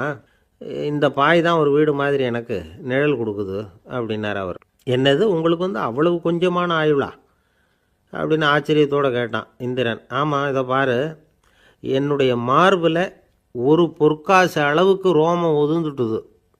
எப்போ என் உடம்புல உள்ள எல்லா ரோமமும் உதிர்ந்துருமோ அப்போ என்னுடைய ஆயுள் முடியும் அப்படின்னார். எப்போ அந்த ரோமங்கள் பூரா உதிரும்னு கேட்டான் இவன். ஒரு பிரம்மா மறைஞ்சதும் ஒரு ரோமம் உதிரும். என் உடம்புல உள்ள ரோமங்களின் எண்ணிக்கை எவ்வளவோ அவ்வளவு பிரம்மாக்கள் தோன்றி அவங்க ஆயுள் முடியும் பொழுது என் உடம்புல உள்ள ரோமங்கள் பூரா உதிரும் அப்படின்னார். அப்படின்னா ஒரு பிரம்மாவோட ஆயுள் எவ்வளவு காலம்னு கேட்டான். ஒரு பிரம்மாவுக்கு 100 தேவ வருஷம். ஒவ்வொரு தேவ வருஷத்துக்கும் 365 தேவ நாள். ஒவ்வொரு தேவ நாள்லேயும் ஒன்றை மாதிரி 14 இந்திரர்கள் தோன்றி மறைகிறாங்க. அப்படின்னு மகரிஷி லோமேசர் சொல்கிறார். இதை கேட்டதும் இந்திரன் ஆடி போயிட்டான். அவ்வளவு ஆயுள் உள்ள இவரே அற்ப ஆயுள்னு சொல்கிறார். நான் என்னுடைய ஆயுளை பெருசாக நினச்சிக்கிட்டு பிரம்மாண்டமான அரண்மனை கட்டணும்னு ஆசைப்படுறேனே அப்படின்னு நினச்சான். எனக்கு வீடு கட்டின வரைக்கும் போதும்னு விட்டான். அதனால் நாமெல்லாம் நம்முடைய தேவைக்கு தகுந்த மாதிரி ஆசைப்படுறது தான் நியாயம். ஆனால் அப்படியே நடந்துக்கிறோம். மனுஷன் கடவுளையே ஏமாற்றி காசு வாங்கிறதுக்குள்ள ஆசைப்படுறான். ஒருத்தன் கடவுளை நினச்சி தவம் இருந்தான். கடவுள் நேரில் வந்தார். தேவலோகத்தில் ரூபாய்க்கெல்லாம் என்ன மதிப்புன்னு கேட்டான். அங்கெல்லாம் ரூபாய்ங்கிறது உங்கள் பணத்தில் 1 கோடி ரூபாய்க்கு சமம். அதாவது தேவலோகத்தில் 1 ரூபான்னா இங்கே 1 கோடி ரூபா. அது மாதிரி எங்களுக்கு ஒரு நாளுங்கிறது உங்கள் கணக்கில் 1 கோடி வருஷத்துக்கு சமம் அப்படின்னார் கடவுள். அப்படின்னா எனக்கு நீங்கள் அதிகமாக எதுவும் தர வேணாம், உங்கள் கணக்குப்படி ஒரே 1 ரூபா கொடுங்க, அது போதும்னா இவன் ரொம்ப சாமர்த்தியமாக. கடவுள் யோசனை பண்ணார். அது ஒன்றும் கஷ்டம் இல்லை, 1 ரூபா தானே கேட்குற, கொடுத்துட்றேன். ஆனால் இப்போ வரும்பொழுது நான் எடுத்துக்கிட்டு வரல, எங்கள் கணக்குப்படியே 1 நாள் பொறுத்துக்க பணத்தோடு வந்துடுறேன் அப்படின்னு சொல்லிவிட்டு பறந்து போயிட்டேன். இயேசுநாதர்கிட்ட ஒருத்தர் கேட்டாராம், இயேசுவே என்னை எவ்வளவு நேசிக்கிறீர்கள் அப்படின்னு. அவர் தன்னுடைய 2 கைகளையும் அகல விரித்து இவ்வளவு என்று சொல்லி சிலுவையில் உயிர் நீத்தார் அப்படின்னு சொல்லுவாங்க. அதாவது அந்த நேசிப்புக்கு எல்லை கிடையாது, அதே போல் மன்னிப்புக்கும் எல்லை கிடையாது. இது இயேசுநாதர் சொல்லி கொடுத்த ஒரு பாடம். இயேசுனுடைய சீடர்களில் ஒருத்தன் பீட்டர், அவன் ஒரு நாள் இயேசுநாதர்கிட்ட கேட்டிருக்கான், இயேசுவே நான் என்னுடைய தம்பிக்கிட்ட அடிக்கடி சண்டை போட்டுக்கிட்டு இருக்கிறேன், என்னுடைய சகோதரன் கூட, அவனை நான் எத்தனை தடவை மன்னிக்கிறது? ஏற்கனவே 7 தடவை அவனை மன்னிச்சுட்டேன் அப்படின்னு சொல்லியிருக்கிறான். அப்போது இயேசு சொன்னாராம், மன்னிக்கிறதுக்கு எத்தனை தடவைங்கிற கணக்கெல்லாம் கிடையாது, எத்தனை தடவை உன்னுடைய சகோதரன் உன்னை கோபப்படுத்துகிறானோ அத்தனை தடவை நீ மன்னிக்கிறதுக்கும் தயாராக இருக்கணும், அதுதான் அப்படின்னு சொன்னாராம். அப்போ இவனுக்கு ஒன்றும் புரியல, இது என்ன அவன் தப்பு பண்ணிக்கிட்டே இருப்பான், நாம் மன்னிச்சுக்கிட்டே இருக்கிறதா அப்படிங்கிறது மாதிரி குழப்பமாக இருந்திருக்கிறான். அப்போது இயேசுநாதர் தன்னுடைய சீடன் பீட்டர்கிட்ட ஒரு கதை சொன்னாராம். அந்த கதை இன்றைக்கு நாம் எல்லாரும் சிந்தித்து பார்க்க வேண்டிய ஒரு கதை. அதாவது மன்னிப்பை விரும்புகிறவர்கள் மன்னிக்கவும் தயாராக இருக்க வேண்டும் அப்படிங்கிறது தான் அந்த கதையினுடைய தத்துவம். அந்த இயேசுநாதர் சொன்ன கதை என்னென்னா, ஒரு மன்னர் இருந்தார். அவர் ஒரு நாள் அரண்மனையில் உட்காந்து கணக்கு வழக்குகள்லாம் பார்த்துக்கிட்டு இருந்தார். நம்ம அரண்மனையிலேருந்து யார் யார் அரசாங்க கடன் வாங்கியிருக்கிறாங்க, யார் யார் திருப்பி செலுத்தியிருக்கிறாங்க அப்படிங்கிற விவரத்தையெல்லாம் பார்த்துக்கிட்டு இருந்தார். அப்போ தான் புரிஞ்சுது, அந்த அரண்மனையில் வேலை செய்கிற ஒருத்தனே அரசாங்க கடன் வாங்கியிருக்கிறான். எவ்வளவு? 10,000 பொற்காசுகள் வாங்கியிருக்கான் கடன். இந்த 10,000 பொற்காசுகளை திருப்பி செலுத்தலை அரசாங்கத்துக்கு. இது மன்னர் கவனத்துக்கு வந்தது. உடனே நம்ம அரண்மனையில் இருக்கிறவனே அரசு கடன் வாங்கி திருப்பி செலுத்தாமல் இருக்கான், அவனை கூப்பிட்டு வாங்கன்னு சொல்லி கூப்பிட்டுட்டு வந்தாங்களாம். விசாரிச்சிருக்கிறாங்க, என்னப்பா நீ எவ்வளவு ஒன்று? ஆமாங்க 10,000 பொற்காசுகள் வாங்கியிருக்கிறேன், இன்னும் திருப்பி கட்டலைன்றிருக்கான். உடனே அவர் மன்னர் சொல்லியிருக்கிறார், நம்ம சட்டத்திட்டப்படி நீ உடனே பணத்தை திருப்பி கட்டிடு, அப்படி உன்னால் கட்ட முடியலன்னா உன்னுடைய வீடு வாசல் சொத்து சுகம் எல்லாத்தையும் விற்று அந்த பணத்தை அரசு கருவூலத்தில் சேர்த்துக்கிறதுக்கு நானே ஏற்பாடு பண்ணிடுறேன் அப்படின்னு அந்த மன்னர் சொன்னாராம். இவன் அப்படியே அதிர்ச்சி ஆகிட்டான், அப்படியே பொத்துன்னு காலில் விழுந்தானா, மன்னா என்னை மன்னிச்சுங்க, என்னால் முடியல, எனக்கு மன்னிப்பு கொடுங்க அப்படின்ட்டுருக்கான். உடனே அவர் எழுந்திரிச்சு, சரி நீ மன்னிப்பு கேட்டுவிட்ட, அதனால் உன்னை மன்னிக்கிறேன், நீ பணம் கட்ட வேண்டாம் அப்படின்னு சொல்லி அந்த மன்னர் அவனை விட்டுட்டாராம். பணத்தையும் தள்ளுபடி போட்டார், நீ திருப்பி கட்ட வேண்டான்னு. இவனுக்கு ரொம்ப மகிழ்ச்சி, அதனால் ரொம்ப உல்லாசமாக வந்துகிட்டு இருக்கிறான். தெருவில் வந்துக்கிட்டு இருக்கிறப்ப இவங்கிட்ட கடன் வாங்கின ஒருத்தன் எதுக்கு வந்துக்கிட்டு இருக்கான். அவன் இவங்கிட்ட ஒரு 100 பொற்காசுகள் கடன் வாங்கியிருக்கான். அவன் வந்தான், இவன் போய் அவன் சாட்டையாக பிடிச்சிக்கிட்டான், நீ எப்படா என் கடனை திருப்பி கொடுக்க போகிறேன்னு. அவன் இப்போ முடியல, கொஞ்சம் பொறுத்துக்கா, அப்புறம் தரேன் இருக்கான். அதெல்லாம் முடியாது, நீ கொடுத்து தான் ஆகணும் அப்படின்னு இவன் புடிவமாக சொல்கிறான். இப்போ நிலைமையை பாருங்கள், இவன் ஏற்கனவே 10,000 பொற்காசுகள் அரசாங்கத்தில் கடன் வாங்கினா அதுக்கு மன்னிச்சு விட்டுட்டார் இவனை. ஆனால் இவன் இன்னொருத்தனை மன்னிக்கிறதுக்கு தயாராக இல்லை. இவங்கிட்ட கடன் வாங்கின இன்னொருத்தன் 10 பொற்காசுகள், அவனை மன்னிக்க தயாராக இல்லை. அவனை கொண்டு போய் நீதிமன்றத்தில் கொண்டு போய் நிறுத்தி தண்டனை வாங்கி கொடுத்துட்டான். நீதிபதி என்ன சொன்னார், அந்த இவன் வாங்கின பொற்காசுகளை திருப்பி கட்டுற வரைக்கும் ஜெயிலில் இருக்கணுங்கிறது தீர்ப்பு. ஆனால் உடனே அரசர் காதில் விழுந்தது. சொல்லிட்டாங்க, உங்ககிட்ட மன்னிப்பு வாங்கிட்டு போனானே ஒருத்தன், அவன் இன்னொருத்தனை மன்னிக்கிறதுக்கு தயாராக இல்லை, அவனை கொண்டு போய் ஜெயிலில் அடைச்சிட்டான் அப்படின்னு. உடனே மன்னர் பார்த்தார், இவனை மறுபடியும் கூப்பிட்டு வர சொன்னார். இதை பாருப்பா, நான் உன்னை மன்னிச்சு விட்டேன், ஆனால் நீ இன்னொருத்தனை மன்னிக்கிறதுக்கு தயாராக இல்லை. அதனால் என்னுடைய தீர்ப்பையும் மாத்துறேன், நீயும் அரசு கடன் தீர்ற வரைக்கும் ஜெயிலில் தான் இருக்கணும் அப்படின்னு சொல்லி ஜெயிலுக்கு அனுப்பிச்சிட்டாராம். இப்படி ஒரு கதையை இயேசுநாதர் தன்னுடைய சீடருக்கு சொன்னதாக ஒரு வரலாறு. அது என்ன, அதுலேருந்து நாம் புரிந்து கொள்ள வேண்டியதுன்னா, நாம் மன்னிக்கப்படணும்னு நாம் விரும்புகிறோம்னா நாம் இன்னொருத்தரை மன்னிக்கிறதுக்கு தயாராக இருக்கணும். அதனால் நாம் இன்னொருத்தரை யாரையும் மன்னிக்க மாட்டோம், ஆனால் என்ன இன்னொருத்தர் மன்னிக்கணும் அப்படிங்கிறது மாதிரி செய்யக்கூடாதுன்னு சொல்லுவாங்க. அது மாதிரி நாம் இப்போ இது தப்பாக புரிஞ்சுக்கிறவங்களும் இருக்கிறாங்க. பாவம் மன்னிப்புங்கிறதுலாம் எதுக்குன்னா, அதாவது மறுபடியும் பாவம் செய்யாமல் இருக்கிறதுக்காக தான். அதான் மன்னிக்கிறாரே அப்படிங்கிறதுக்காக மறுபடியும் பாவம் பண்ணிகிட்டு இருக்கிறது இல்லை. அதான் ஒருத்தர் கேட்டாராம், பாவத்திலேருந்து மன்னிப்பு கிடைக்கணும்னா நீ என்ன செய்யணும் அப்படின்னு கேட்டிருக்கார். அதுக்கு அவன் சொல்லியிருக்கிறான், நான் முதல்ல பாவம் செய்யணும், அப்போ தானே மன்னிப்பு கிடைக்கும் அப்படின்னு நானா. ஒரு நாள் ஒரு தகப்பனார் தன்னுடைய பிள்ளையை அழைச்சிட்டு வந்தார். சார், இவன் சரியாக படிக்க மாட்டேங்கிறான், பெரியவங்களை மதிக்க மாட்டேங்கிறான், நீங்கள் கொஞ்ச நாள் இவனுக்கு குருவாக இருந்து நல்ல விஷயங்களை சொல்லி கொடுத்தா தேவையில்லைன்னார். பெரியவங்களையும் மதிக்காதவன் எப்படி என்ன மதிக்க போகிறான் அப்படிங்கிறது நமக்கு யோசனை வரும் இல்லையா? வேணாங்க, என்னை விட்டுருங்க அப்படின்னோம். அவர் விட மாட்டேன்னு விட்டார். இல்லைன்னா அவரே சிஷ்யன் ஆகிடுவார் போல இருந்தது. சரி, வேறு வழி இல்லாமல் அந்த பையனையே என்னுடைய சீடனை ஏற்றுக்கிட்டு உபதேசம்லாம் பண்ண ஆரம்பித்தோம். அதாவது குரு பக்தின்னா அது எப்படி இருக்கணுங்கிறத பற்றி சொல்லி கொடுத்தோம் அவனுக்கு. சதமகர் அப்படின்னு ஒரு குரு இருந்தார். அவருக்கு ஒரு சீடர். அவன் பேர் துளசி சைதன்யன், நைஷ்டிக பிரம்மச்சாரி. தன்னுடைய குருவுக்கு எந்த நேரத்தில் எது தேவைங்கிறத புரிஞ்சுக்கிட்டு சேவை செய்கிறவன். ஆனால் இவனை பற்றி மற்ற சீடர்களுக்கு பொறாமல் வந்துட்டுது. இவன் மட்டும் இப்படி இருக்கானேன்னு உடனே குருக்கிட்ட போய் கோல் மூட்டினாங்க. அவன் சரியில்லை, அவன் நடந்துக்கிறது சரியில்லை, அப்படி இப்படின்னு எதையாவது சொல்லி. இருந்தாலும் இதையெல்லாம் அந்த குரு நம்பலை. அவருக்கு தெரியும் யார் யார் எப்படின்னு. துளசி சைதன்யன் பெருமையை மற்ற சீடர்களுக்கு உணர்த்தணும் அப்படின்னு நினைச்சார். அதுக்கு ஒரு வழி பண்ணார். ஒரு நாள் சீடர்களை எல்லாம் கூப்பிட்டுக்கிட்டு ஒரு காட்டு வழியாக போய்கிட்டு இருந்தார். அங்கே ஒரு பெரிய மலை அருவி கொட்டிக்கிட்டு இருந்தது. குரு சீடர்கள் பக்கம் திரும்பினார். இந்த மலையின் மேலே இருந்து அந்த படுபாதாளத்தில் குதிக்கிறதுக்கு உங்களில் யார் தயார் அப்படின்னு கேட்டார். ஒரு சீடனும் வாயை திறக்கலை, ஒதுங்கி நின்றுக்கிட்டாங்க. பின்னாடி மூட்டை முடிச்சோடு வந்துக்கிட்டு இருந்தான் துளசி சைதன்யன். அவனை பார்த்தார். தபாருப்பா, நீ மேலே இருந்து அந்த அருவியில் குதி அப்படின்னார். அப்படியே செய்கிறேன் சுவாமின்னா ஓடி போய் பொத்துன்னு குதிச்சுட்டான். அடுத்த கணமே குருநாதர் தன்னுடைய யோக சக்தியால் பறந்து போய் அவன் கீழே விழுந்துடாமல் தாங்கி பிடிச்சி கொண்டுகிட்டு வந்துட்டார். மற்ற சீடர்களுக்கெல்லாம் ஒரு மாதிரி ஆயிட்டுது. அடுத்தபடியாக என்ன பண்ணலாம்னு யோசித்தாங்க இவனை மாட்டி விடுறதுக்கு. ஒரு நாள் வெத்தலை அடிக்கிற ஒரு சின்ன உரலையும் உலக்கையையும் எடுத்து ஒளிய வச்சுட்டாங்க. சதமகர் சன்னியாசி இல்லை, அவர் வெத்தலை போடுவார். பல்லு சரியில்லை, அதனால் இடித்து தான் வெத்தலையை போடணும். திடீர்னு வெத்தலை பாக்கு கேட்டார். வழக்கமாக உரலில் இடித்து தர்றது தான் துளசியின் பழக்கம். உரலை தேடினா கிடைக்கல, என்ன பண்ணுறது? குரு கேட்டுவிட்டாரே, குரு சேவை தானே முக்கியம். என்ன பண்ணால் வெத்தலை பாக்க தன்னுடைய வாயில் போட்டு முன்னும் அதை எடுத்து அவர்கிட்ட கொடுத்துட்டான். குரு எதையோ படிச்சுக்கிட்டே அதை வாங்கி வாயில் போட்டுக்கிட்டார். துளசி இன்னைக்கு தாம்பூலம் நல்லா இடிக்கப்பட்டிருக்கு, ருசியாக வேற இருக்குது, அதை இடித்த பாத்திரத்தை என் கண்ணால் பார்க்கணும்னு ஆசையாக இருக்குன்னு விட்டார். அதை மட்டும் அனுப்பி போய் நீ வர வேண்டான்னு வேற சொல்லிவிட்டார். இதை கேட்டதும் துளசி தவிச்சு போயிட்டான். இவன் போகாமல் எப்படி வாயை மட்டும் அனுப்பி வைக்க முடியும்? இவன் தவிக்கிறத பார்த்ததும் மற்ற சீடர்களுக்கெல்லாம் மனசுக்குள்ளே ரொம்ப சந்தோஷம். துளசி கொஞ்சமும் யோசிக்கலை, வாழை எடுத்தான், தன்னுடைய தலையவே அப்படியே அறுத்து வெட்டி எடுத்தான். இன்னொரு சீடங்கிட்ட கொடுத்துட்டான், எடுத்துகிட்டு போன்னு சொல்லி கொண்டுகிட்டு போய் குரு முன்னாடி வைக்கிறாங்க. அந்த தலையில் வாய் திறந்துருக்கு, வெத்தலை போட்டு முன்னு இருந்தது, தெரிஞ்சு போச்சு, சிவப்பாக இருந்தது.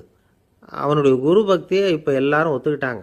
அதுக்கப்புறம் குரு சதமகர் தன்னுடைய அற்புத திறமையினால் அந்த தலையை மறுபடியும் ஒட்ட வச்சுட்டார். துளசிக்கு உயிர் வந்துட்டுது. இப்படி ஒரு பெரிய கதை உண்டு. அதாவது துளசி சைதன்யன் அவனுடைய குரு பக்தி எப்படி அப்படின்னு கேட்டோம். ரொம்ப அபாரம் அப்படின்னு அந்த பையன் அடக்கமாக, சும்மா விளையாட்டுக்காக தான் அப்படி அவங்ககிட்ட கேட்டோம். ஏன்பா உன்னுடைய குரு பக்தியை என்கிட்ட காட்டுறதுக்கு உன்னோட கழுத்தை நீயே அறுக்கணும்னு நான் சொன்னான், அதை நீ செய்வியா அப்படின்னு கேட்டோம். என்னுடைய கழுத்தை நானே அறுக்க வேண்டிய அவசியம் இல்லை சார் அப்படின்னா அவன். ஏண்டான்னு, அதே காரியத்தை தான் இனிமேல் நீங்கள் தினமும் செய்ய போகிறீங்களே சார் அப்படிங்கிறான். ஒரு ஆள் வேகமாக நடந்து போய்கிட்டு இருந்தான். அவன் வேகமாக நடக்கிறதுக்கு காரணம் வெயில் காலம், காலில் செருப்பு இல்லை, மணல் பாதை, அதுதான் வேகம். காலில் செருப்பும் இல்லாமல் கையில் குடையும் இல்லாமல் அந்த ஆள் வெயிலில் நடந்து போய்கிட்டு இருக்கிறான். அந்த சமயத்தில் இன்னொருத்தன் குதிரை மேலே ஏறி அந்த வழியாக வந்துக்கிட்டு இருக்கிறான். அவன் காலில் செருப்பும் இருந்தது, கையில் குடையும் இருந்தது. நடந்து போய்கிட்டு இருந்தவன் அந்த குதிரை ஆசாமியை பார்த்து கேட்டான், ஐயா, நீங்களும் குதிரை மேலே உட்காந்துக்கிட்டு போய்கிட்டு இருக்கிறீங்க, அப்படி இருக்கிறப்போ உங்களுக்கு அந்த செருப்பு என்னத்துக்கு? அதை எனக்கு கொடுத்து உதவலாமே அப்படின்னா. குதிரை மேலே உட்காந்துருந்தவன் யோசனை பண்ணி பார்த்தான். இவன் சொல்கிறதும் நியாயம்தானே அப்படின்னு சொல்லி தன்னுடைய செருப்பை கழட்டி அந்த வழிப்போக்கனுக்கு கொடுத்துட்டான். ரொம்ப நல்லதுங்க அப்படின்னு சொல்லி இவன் அதை வாங்கி காலில் மாட்டிக்கிட்டான். அதுக்கப்புறம் மறுபடியும் இவன் ஆரம்பித்தான், ஐயா, நீங்கள் குதிரையில் போகிறதுனால போக வேண்டிய இடத்துக்கு வேகமாக போய் சேர்ந்துருவீங்க. அதனால் உங்கள் கையில் அந்த குடை என்னத்துக்கு? நான் நடந்து போயிட்டுருக்கிறவன், ரொம்ப நேரம் நடக்க வேண்டியிருக்கும் இந்த வெயிலில், அதனால் அந்த குடையையும் எனக்கு கொடுங்களேன் அப்படின்னா. குதிரை வீரன் யோசனை பண்ணி பார்த்தான், இதுவும் நியாயம்தானே அப்படின்னு அவனுக்கு தோணுச்சு. உடனே இறக்கப்பட்டு தன் காலில் இருந்த செருப்பை கொடுத்தது மாதிரியே தன் கையில் இருந்த குடையையும் இவங்கிட்ட கொடுத்துட்டான். அதுக்கப்புறம் அவன் நிம்மதியாக புறப்பட்டான். இப்போ மறுபடியும் கை தட்டி அவனை நிறுத்தினான். கீழே நின்றுட்டு இருந்தவன், என்னப்பா, ஏன் என்ன நிறுத்தினேன், இன்னும் ஏதாவது வேணுமா உனக்கு அப்படின்னா குதிரையில் இருந்தவன். இவன் மெதுவாக வாயை திறந்து அந்த குதிரையையும் என்கிட்ட கொடுத்துருங்களேன்னா. அந்த குதிரை வீரன் இப்போ ஒரு கணம் யோசனை பண்ணி பார்த்தான். உடனே என்ன பண்ணான் தெரியுமா? தன்கிட்ட இருந்த குதிரை சவுக்கை எடுத்தான். குதிரை சவுக்கால் அந்த ஆளை வாங்குன்னு வீசி தள்ளிவிட்டான். இவ்வளவு சவுக்கடியும் வாங்கிக்கிட்டு இந்த ஆள் என்ன பண்ணான் தெரியுமா? சிரிக்கிறான். அடி வாங்கிட்டு யாராவது சிரிப்பாங்களா? குதிரை வீரனுக்கு ஒன்றும் புரியல. என்னப்பா அது, ஏன் இப்படி அடி வாங்கிட்டு இப்படி சிரிக்கிறியே அப்படின்னு கேட்டான். இப்போ அந்த வழிப்போக்கன் சொல்கிறான், ஐயா, நான் இப்படி சிரிக்கிறதுக்கு காரணம் இருக்குது. இப்படி குதிரை கேட்டு உங்ககிட்ட அடி வாங்கலைன்னு வச்சுக்கோங்க, என் உயிர் உள்ள வரைக்கும் மனசில் ஒரு தவிப்பு இருந்துக்கிட்டே இருக்கும். செருப்பையும் கொடையையும் கேட்ட உடனே கொடுத்தவன் குதிரையையும் கேட்டிருந்தா கொடுத்துருப்பானோ அப்படிங்கிற பேராசையில் ஏங்கிக்கிட்டே இருந்திருப்பேன். இப்போ உங்ககிட்ட அடி வாங்கின பிறகு என்னுடைய அந்த சந்தேகம் தீர்ந்து போச்சு. என்னுடைய ஆசைக்கு எல்லை எது அப்படிங்கிறத எனக்கு புரிஞ்சுட்டுது அப்படின்னு சொல்லிவிட்டு அவன் நடக்க ஆரம்பிச்சுட்டானான். ஆசைக்கும் எல்லை உண்டு அப்படிங்கிறத விளக்கறதுக்காக வாரியார் சுவாமிகள் சொல்கிற கதை இது. இந்த காலத்துலேயும் ஒருத்தன் அது மாதிரி கொடை செருப்போட குதிரையில் போய்கிட்டு இருந்தான். எதிரில் நடந்து வந்தவன், ஐயா, உங்கள் கொடையை எனக்கு கொடுங்களேன்னு கேட்டான். உடனே அவன் குதிரையிலேருந்து கீழே குதிச்சு அவனை சாட்டையால் அடிக்க ஆரம்பிச்சிட்டான். இன்னொருத்தர் அந்த வழியாக வந்தவர் இதை பார்த்தார். ஏன்பா, அவன் கேட்டான், உன்னால் முடியலன்னா இல்லைன்னு சொல்லிட வேண்டியது தானே, அதுக்காக ஏன் இப்படி அவனை போட்டு அடிக்கிறேன்னு கேட்டார். உங்களுக்கு விவரம் புரியாது சார், காலம் ரொம்ப கெட்டு போச்சு. கேட்டதை கொடுத்தேன்னு வச்சுக்கோங்க, இந்த குதிரையே என்னோடது, அவன் திருடிக்கிட்டு போகிறான் அப்படின்னு என் பேரில் புகார் கொடுக்க ஆரம்பிச்சிருவான் சார் அப்படின்னா. அது எப்படி அவ்வளோ உறுதியாக சொல்கிறேன்னு கேட்டார் அவர். ஏற்கனவே அது மாதிரி ஒருத்தன் பேரில் புகார் கொடுத்துட்டு தான் இந்த குதிரையை நான் தள்ளிட்டு வந்துக்கிட்டு இருக்கிறேன் அப்படின்னா. ஒரு வயசான அம்மா தெரு வழியாக போயிட்டு இருந்தாங்க. அவங்க கையில் எண்ணத்தையோ வச்சுக்கிட்டு அதை அடிக்கடி பார்த்துக்கிட்டே இருந்தாங்க. ஒருத்தன் மெதுவாக அவங்கக்கிட்ட போய் கையில் இருக்கிறது என்ன அப்படின்னு எட்டி பார்த்தா அவங்க கையில் 4 பல் இருந்துதான். இவன் ஆச்சரியமாக அந்த அம்மாவை பார்த்தான். ஏம்மா, உனக்கு என்ன பைத்தியமா, ஏது இந்த பல், இதை என்னத்துக்காக கையில் வச்சுக்கிட்டு அலைஞ்சிக்கிட்டு இருக்கிற அப்படின்னு கேட்டிருக்கான். அதுக்கு அந்த அம்மா விவரம் சொல்ல ஆரம்பித்தாங்களாம். இதை பாருப்பா, எனக்கு ஒரு மகன் இருந்தான், அவனை ரொம்ப செல்லமாக வளர்த்தேன். அவனை தரையிலேயே நடக்க விடுறதில்ல, எப்பவும் தூக்கி வச்சுக்கிட்டு இருப்பேன். அவன் நல்லா பெரியவனாகி பள்ளிக்கூடம் போகிறப்ப கூட அவன் புஸ்தக மூட்டையை நான் தான் சுமந்துக்கிட்டு போவேன். பார்க்குறவங்க கூட கேலி பண்ணுவாங்க, ஏம்மா படிக்க போகிறது நீயா உன் பிள்ளையான்னு கேட்பாங்க. அவன் இன்றைக்கி எவ்வளோ பெரிய மனுஷன் ஆகிட்டான், வெளிநாட்டில் பெரிய உத்தியோகத்தில் இருக்கான். சமீபத்தில் இங்கே வந்துட்டு போனான். ஒரு நாள் ஏதோ கோபத்தில் என்ன அரைஞ்சுட்டான். அப்போ இந்த 4 பல்லும் கீழே விழுந்துட்டுது. இன்னமும் கூட விழுந்திருக்கும், ஆனால் பல்லு தான் இல்லை. என் புள்ள அரைஞ்சதுனால விழுந்த பல்லு இல்லையா அது, அதனால் இதை எப்பவும் என் கையிலேயே வச்சுக்கிட்டு ஆசையோடு பார்த்துக்கிட்டு இருக்கிறேன். அவன் தான் வெளிநாட்டுக்கு போட்டான், அவனை பார்க்க முடியாத ஏக்கத்தை நான் இந்த பல்லை பார்த்து போக்கிக்கிறேன் அப்படின்னு நாங்களாம் அந்த அம்மா. இந்த கதை எதுக்காகன்னா, தாய் அன்பு அப்படிங்கிறது எப்படிப்பட்டதுங்கிறத புரிஞ்சுக்கிறதுக்காக. கல்யாணம் ஆனதுக்கப்புறம் தாயை மறந்து விடுறவங்க எத்தனை பேர் இந்த உலகத்தில், அவங்க காதில் வேணுங்கிறதுக்காக தான் இந்த தகவல். ஆனால் ஒரு விஷயம் மட்டும் நல்லா புரிஞ்சுக்கணும், தாயை மதிக்க தெரிஞ்சவங்க தான் இன்றைக்கி வாழ்க்கையில் எல்லா விதத்துலேயும் முன்னுக்கு வந்திருக்கிறாங்க. வேணும்னா விசாரித்து பார்த்துக்குங்க. இன்னொரு அம்மா இருந்தாங்க. அவங்க தினமும் ஒரு கோயிலுக்கு வருவாங்க. சாமியை பார்த்து, கடவுளே நான் இறந்து போனால் நரகத்துக்கு போகணும் அப்படின்னு வேண்டிக்குவாங்களாம். எல்லோரும் சொர்க்கத்துக்கு போகணும்னு தானே கடவுள்கிட்ட வேண்டிக்குவாங்க. இந்த அம்மா தினம் வந்து நான் நரகத்துக்கு போகணும் அப்படின்னு வேண்டிக்கிறாங்க. அங்கே இருந்த அர்ச்சகருக்கு இது சந்தேகம். ஒரு நாள் அதை நேரடியாகவே அவங்கக்கிட்ட கேட்டுவிட்டார். அதுக்கு அந்த அம்மா பதில் சொன்னாங்களாம், ஐயா, எனக்கு கல்யாணம் ஆகி ரொம்ப நாள் வரைக்கும் குழந்தை பாக்கியம் இல்லாமல் இருந்தது. கோயில் குளம் எல்லாம் சுற்றி வந்தேன். ரொம்ப நாள் கழித்து ஒரு குழந்தை பிறந்தது, ஆண் குழந்தை. அவனை நான் ரொம்ப செல்லம் கொடுத்து வளர்த்தேன். அதோட விளைவு என்ன ஆச்சுன்னா, அவன் ரொம்ப மோசமாக ஆயிட்டான். கெட்ட பழக்க வழக்கம்லாம் கற்றுக்கிட்டான். அவன் இறந்து போனால் நிச்சயம் அவனுக்கு நரகம்தான் கிடைக்கும். அந்த அளவுக்கு கெட்டவன் அவன். அப்படிப்பட்ட காரியங்கள்லாம் பண்ணிகிட்ருக்கான், எனக்கு தெரியும். இவனுக்காக நரகத்தில் கூட யாரும் தயவு காட்ட மாட்டாங்க, தாட்சண்யம் காட்ட மாட்டாங்க. அதனால் இவனுக்கு முந்தி நான் இறந்து நரகத்துக்கு போயிட்டா அங்கே இவனை கவனிச்சிக்கலாமே, இவனுக்கு பணிவிடை செய்யலாமேன்னு பார்க்குறேன் அப்படின்னு நாங்களாம். அதனால தான் நான் நரகத்துக்கு போகணும்னு தினம் ஆண்டவனை வேண்டிகிட்டு இருக்கிறேன் அப்படின்னு கண்கலங்கி அந்த அம்மா சொன்னாங்களாம். அதுதான் தாய் உள்ளம்ங்கிறது. தாயின் பெருமையை வந்து சரியாக உணர்ந்துட்டா அவங்களுக்கு எப்பவும் எந்த கஷ்டமும் வராது. இது ஏதோ உபதேசத்துக்காக சொல்கிற வார்த்தை இல்லை, உண்மையான வார்த்தை. இந்த விவரத்தையெல்லாம் நண்பர் ஒருத்தர்கிட்ட சொல்லிக்கிட்டு இருந்தேன். அவர் கொஞ்ச நாள் கழித்து என்னை தேடி வந்தார். அவர் கையிலேயும் 4 பல் வச்சுருந்தார். என்னங்க ஆச்சு, ஏதுங்க அந்த பல் அப்படின்னு விசாரித்தோம். உங்கள் உபதேசத்தை கேட்டுவிட்டு இந்த உலகத்தில் எல்லாரையும் தாயாக நினைக்க ஆரம்பிச்சிட்டேன். ஒரு அம்மாவை கடத்தரில் பார்த்து தாயேன்னு கூப்பிட்டேன். அவங்க உடனே பலார்னு என்னை அரைஞ்சிட்டாங்க. பல் விழுந்துட்டுது. அதை தான் பொறுக்கி எடுத்துக்கிட்டு நேராக உங்களை தேடி வந்துக்கிட்டு இருக்கிறேன்னார். தாயேன்னு தானே கூப்பிட்டீங்க, அதுக்கு ஏன் அரைஞ்சாங்க அப்படின்னு கேட்டோம். நான் தாயேன்னு கூப்பிட்டது அவங்க காதில் நாயேன்னு விழுந்துட்டு தான், அதுதான் இப்படி ஆயிட்டுது அப்படின்னார். ஒரு குழந்தை பிறந்து 6 மாதத்தில் தான் சிரிக்க 6 வாரத்தில் சிரிக்க ஆரம்பிக்கிறோம். நாமெல்லாம் பிறந்து 6வது வாரத்தில் சிரிக்க ஆரம்பிக்கிறோம். அது அந்த சிரிப்புங்கிறது நமக்கு இயற்கை கொடுத்துருக்கிற ஒரு இயல்பு தன்மை. சிரிப்பு ஒரு நாளைக்கு ஒரு குழந்தை 200 தடவை சிரிக்குதான். இது புள்ளி விவரம். ஒரு குழந்தை, நாமெல்லாம் 25 தடவை சிரிக்கிறோமா. அதுதான் இந்த ஹார்ட் அட்டாக் வர்றதுக்கு காரணமா டாக்டருக்கு ஒத்துவாருன்னு நினைக்கிறேன். இந்த மன இறுக்கம்தான் இதய நோயை உண்டு பண்ணுது. 200 தடவை சிரிச்சுக்கிட்டு இருக்கிற குழந்தை படிப்படியாக வந்து 25 தடவைக்கு வந்துட்டோம். 15 தடவை 25 தடவை. நாமெல்லாம் அப்படி குறையப்படாது. சிரிப்புக்கு வந்து இந்த ஜோக்கே தேவைப்படாது, இயல்பு தன்மை அது. அதாவது காலங்காலமாக சிரிக்கிறது ஒரு பாவமான செயல்னு நாம் போதிக்கப்பட்டு வந்திருக்கிறோம். ஒரு அதிகாரிக்கு முன்னாடி பியூனு சிரித்தா மரியாதை குறைச்சல், ஒரு கணவனுக்கு முன்னாடி மனைவி சிரித்தா மரியாதை குறைச்சல், ஒரு வாத்தியாருக்கு முன்னாடி பையன் சிரித்தா மரியாதை குறைச்சல், ஒரு முதலாளிக்கு முன்னாடி தொழிலாளி சிரித்தா மரியாதை குறைச்சல், இப்படி சொல்லி சொல்லி சிரிப்புங்கிறது ஏதோ மரியாதை குறைவான ஒரு செயல் அப்படின்னு போதிக்கப்பட்டு வந்ததுனால சிரிப்பு மரபு ரீதியாகவே நமக்குள்ளே சிறைப்பட்டு போச்சான். அப்போ அதனால் நம்ம சிரித்தா யாராவது தப்பாக நினச்சிருவாங்களோ அப்படிங்கிற எண்ணம் வந்துட்டு தான். அந்த சிறைப்பட்டிருக்கிற சிரிப்பை வெளியில் கொண்டு வர்றதுக்கு ஜோக்குன்னு ஒரு சாவியை போட வேண்டியிருக்கு, வேற ஒன்றும் இல்லை. ஜோக்குக்கும் சிரிப்புக்கும் சம்மந்தமே இல்லையா. ஏற்கனவே இருக்கிற சிரிப்பை வெளியில் கொண்டு வர்றதுக்கு ஒரு சாவி. அந்த இயல்புத்தன்மையை, மனிதனுடைய இயல்புத்தன்மையை வெளியில் கொண்டு வர்றோம். இல்லைன்னா அது சிறைப்பட்டிருக்குது, அது மன இறுக்கத்துக்கு காரணமாகுது. அந்த மன இறுக்கத்தை வச்சுக்கிட்டு எங்கே தியானம் பண்ணுறது நீங்கள்?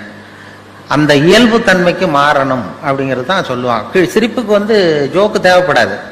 இப்போ ஒரு குழந்தை தொட்டிலில் படுத்துருக்கு, ஒரு கிளுகிழு போய் ஆட்டுங்க, அது முகத்துக்கிட்ட இது சிரிக்கும். அது என்ன ஜோக்காது? வெறும் சத்தம். ஒரு சத்தமே சிரிப்பை உண்டு பண்ணுது பாருங்க, அதுதான் இயல்புத்தன்மை. ஒரு கிளுகிழுப்ப சத்தத்துக்கு குழந்தை சிரிக்குது இல்லை, அந்த சத்தம் வந்து சிரிப்பை உண்டு பண்ணுது. அதுதான் நாம் அப்படி இருக்கணும். ஆனால் அதே கிளுகிழுப்பே ஒரு தாத்தா மூஞ்சிக்கிட்டு ஆட்டங்க கோவம் வந்துடும் அடிப்பேன். அப்படி இருந்தவர் அப்படி ஆயிட்டார். சின்ன வயசுல ஒரு கிளுகிழுப்ப சத்தத்துக்கு சிரிச்சவர் அதே கிளுகிழுப்ப சத்தத்துக்கு கோவப்படுற அளவுக்கு மாறிக்கிட்டு வரோம் பாருங்க. இப்படி மாறப்படாது. கையில் குச்சி கிச்சின்னு தான் எடுத்து அடிச்சிருவார் நீங்க. அது அதனால வந்து இதய நோய் வரக்கூடாதுன்னு நினைக்கிறவங்கெல்லாம் சிரிக்க, அதாவது இயல்புத்தன்மை மாறாமல் இருக்கணும். நம்முடைய இயற்கை கொடுத்துருக்கிற அந்த இயல்புத்தன்மை மாறாமல் நம்மளை பார்த்துக்கணும் அப்படின்னு சொல்லுவாங்க. அந்த அதுதான் இயல்புத்தன்மை. இல்லைன்னா அது ரொம்ப கஷ்டப்படும் மனசு. அந்த மன இறுக்கம், இன்னைக்கு ஹார்ட் அட்டாக்குங்கிறது யாருக்கு வரலன்னா, இந்த இங்கே இருக்கிற பெண்கள்லாம் கூட இனிமேல் ஒரு கிளுகிழு போய் வீட்டுக்கு போய் வாங்கி வச்சுங்க. யாராவது உங்கள் வீட்டுக்காரர் கோபமாக வந்தாருன்னா அப்படி அப்படியே ஆட்டி பாருங்க.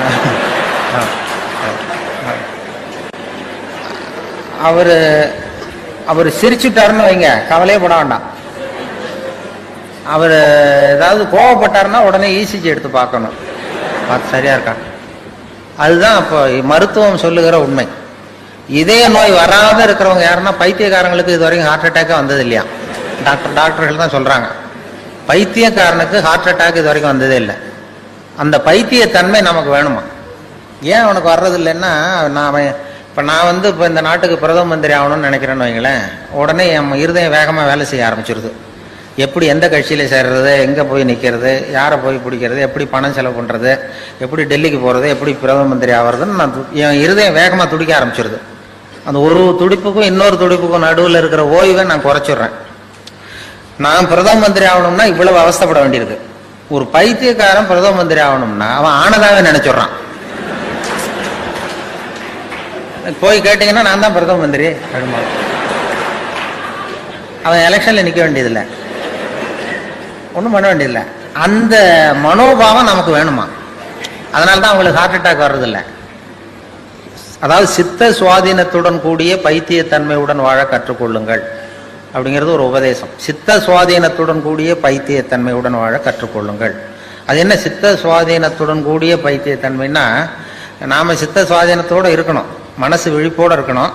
இன்னொருத்தவங்க ஏதாவது பைத்தியகார்த்தனமா சொன்னா ஒத்துக்கணும்.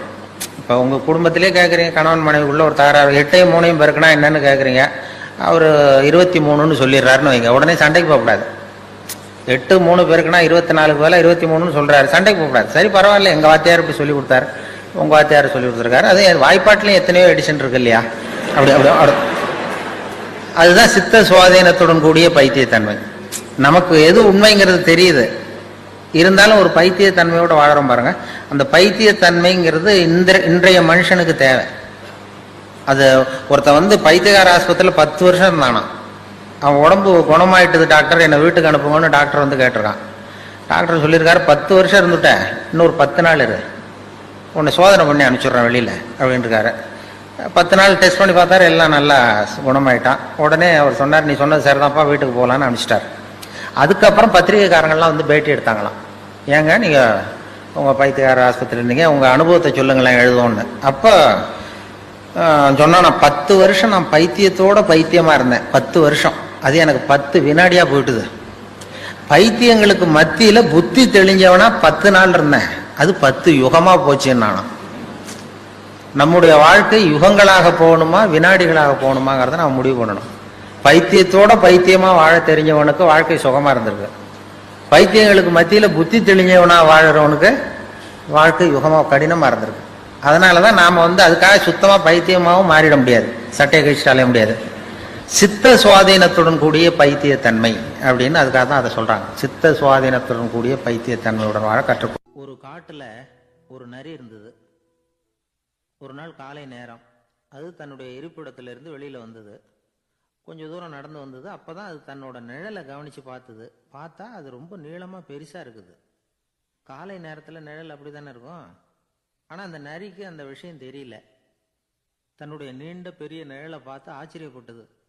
ஆஹா, நாம இவ்வளவு பெருசாவா இருக்கிறோம் அப்படின்னா, என்னுடைய காலை சாப்பாட்டுக்கு ஒரு யானை இல்லைன்னா ஒரு ஒட்டகம் கிடைச்சாதான் சரியா இருக்கும் போல இருக்கு அப்படின்னு முடிவு பண்ணிக்கிட்டது.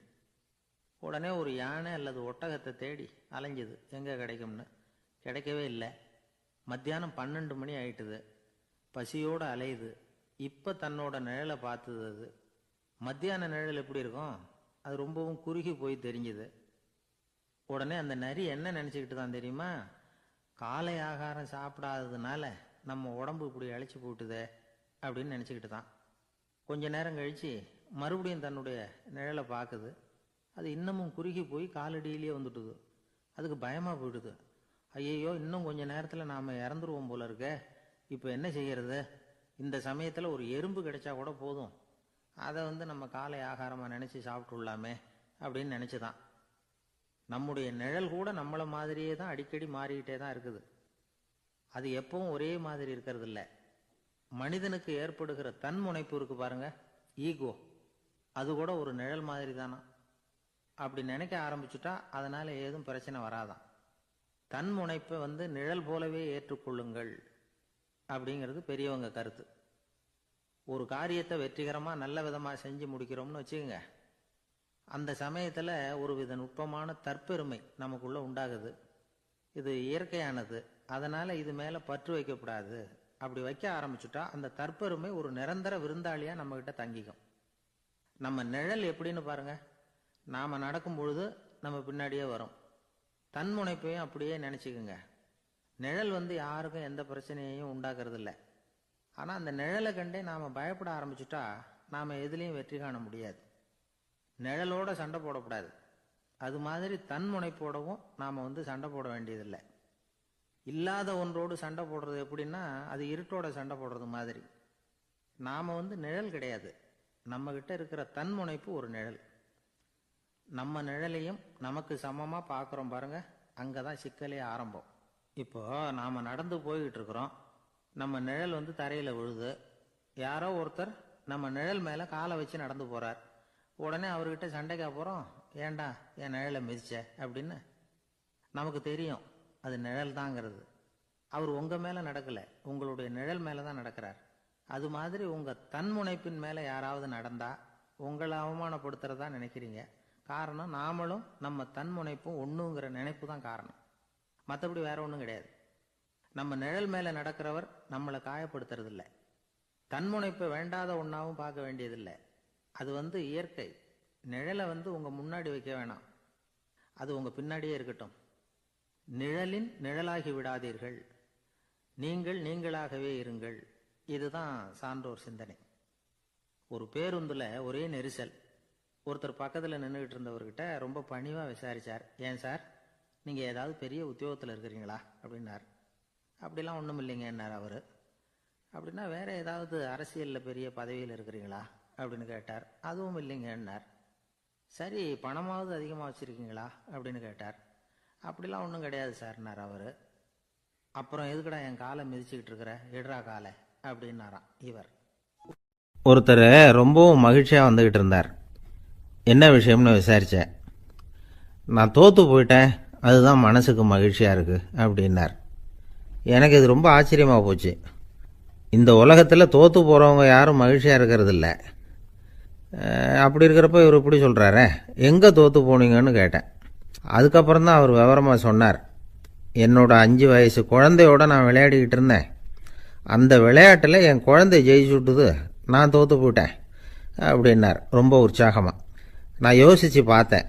அதாவது நாம் சின்ன குழந்தையாக இருக்கிறப்போ எந்த விளையாட்டில் கலந்துக்கிட்டாலும் அதில் நாம் தான் ஜெயிக்கணும்னு ஒரு வெறி நமக்குள்ளே இருக்கும். நம்மளை எதிர்த்து விளையாடுறவர் நல்லவரா கெட்டவரா, பெரியவரா சின்னவரா அப்படிங்கிறதெல்லாம் முக்கியம் கிடையாது. அவர் தோற்று போகணும், நாம் ஜெயிக்கணும், அதுதான் முக்கியம். எதிரியை சந்தோஷப்படுத்த விளையாடுகிற கலை அப்போ நமக்கு தெரியறதில்ல. வாழ்க்கையில் ஒரு பக்குவம் வந்ததுக்கு அப்புறம் வெற்றி பெறணுங்கிற மன அழுத்தம் போயிடுது. போட்டியில் ஜெயிக்கணுங்கிறத விட குழந்தையை சந்தோஷப்படுத்தணுங்கிறது முக்கியமாக போச்சு. ஜெயிக்கணுங்கிற வெறி ஓடி போட்டுது. ஒரு குழந்தையாக இருந்தப்போ நம்ம வளர்ச்சிக்கு உதவிய வெறி பெரியவனானதுக்கு பிறகு நமக்கு எதிரியாக மாறுது. அதை சரியான சமயத்தில் நாம் புரிஞ்சுக்கிட்டோம்னா போதும், நாம் பொழைச்சிக்கலாம். ஒவ்வொரு மனுஷனுமே வாழ்க்கையோட அடுத்த கட்ட வளர்ச்சியில் அடி எடுத்து வைக்கிற நேரத்தில் தன்கிட்ட இருந்து ஏதோ ஒரு குணத்தை அல்லது தன் குணம் இருந்த ஏதோ ஒரு உறவை நாம் இழக்கத்தான் வேண்டியிருக்குது. ஒரு கட்டம் வரைக்கும் உதவியாக இருந்த குணம் அடுத்த கட்டத்துக்கு தடையாக கூட மாறிடலாம். இந்த பரிமாண மாற்றத்துக்கு உள்ளாகிற ஒவ்வொருத்தரும் பிரத்யட்சமாக இதை உணர்றாங்க. ஆனால் பல பேர் எப்படின்னா, பழசை திறந்துவிட்டு புதிய கொள்கைகளை உருவாக்கிக்கிறதுக்கு இஷ்டம் இல்லாமல் இருந்துடுறாங்க, அல்லது அப்படி செய்ய முடியாமல் தவிக்கிறாங்க. இதையெல்லாம் மீறி அந்த பழசை திறந்துட்டா அதை இழந்ததால் உண்டாகிற மன அழுத்தம் சில காலத்துக்கு வருத்திக்கிட்டு தான் இருக்கும், வேறு வழி இல்லை. ஆரோக்கியமான ஒரு முன்னேற்றத்துக்காக அந்த மன அழுத்தத்தை தாங்கிக்கத்தான் வேணும் அப்படிங்கிறாரு அந்த உலக புகழ்பெற்ற மேதை ஒருத்தர், இந்த ஸ்காட் பெக் அப்படிங்கிறவர். பிறந்த நாள் முதல் இதுதான் சரி அப்படின்னு கற்பிக்கப்பட்டு வந்த ஒவ்வொரு தத்துவத்தையும் தங்களுடைய வளர்ச்சிக்கு தகுந்த மாதிரி மாற்றி அர்த்தப்படுத்தி கொள்ள முடியாமல் வாழ்க்கை சூழலில் அப்படியே அரைப்பட்டு தூளாகிறவர்கள் தான் ரொம்ப தவிக்கிறாங்களாம். இதுதான் அவருடைய கருத்து. பெரும்பாலும் மனிதர்களுடைய நடுத்தர வயசில், அதாவது 30 தாண்டி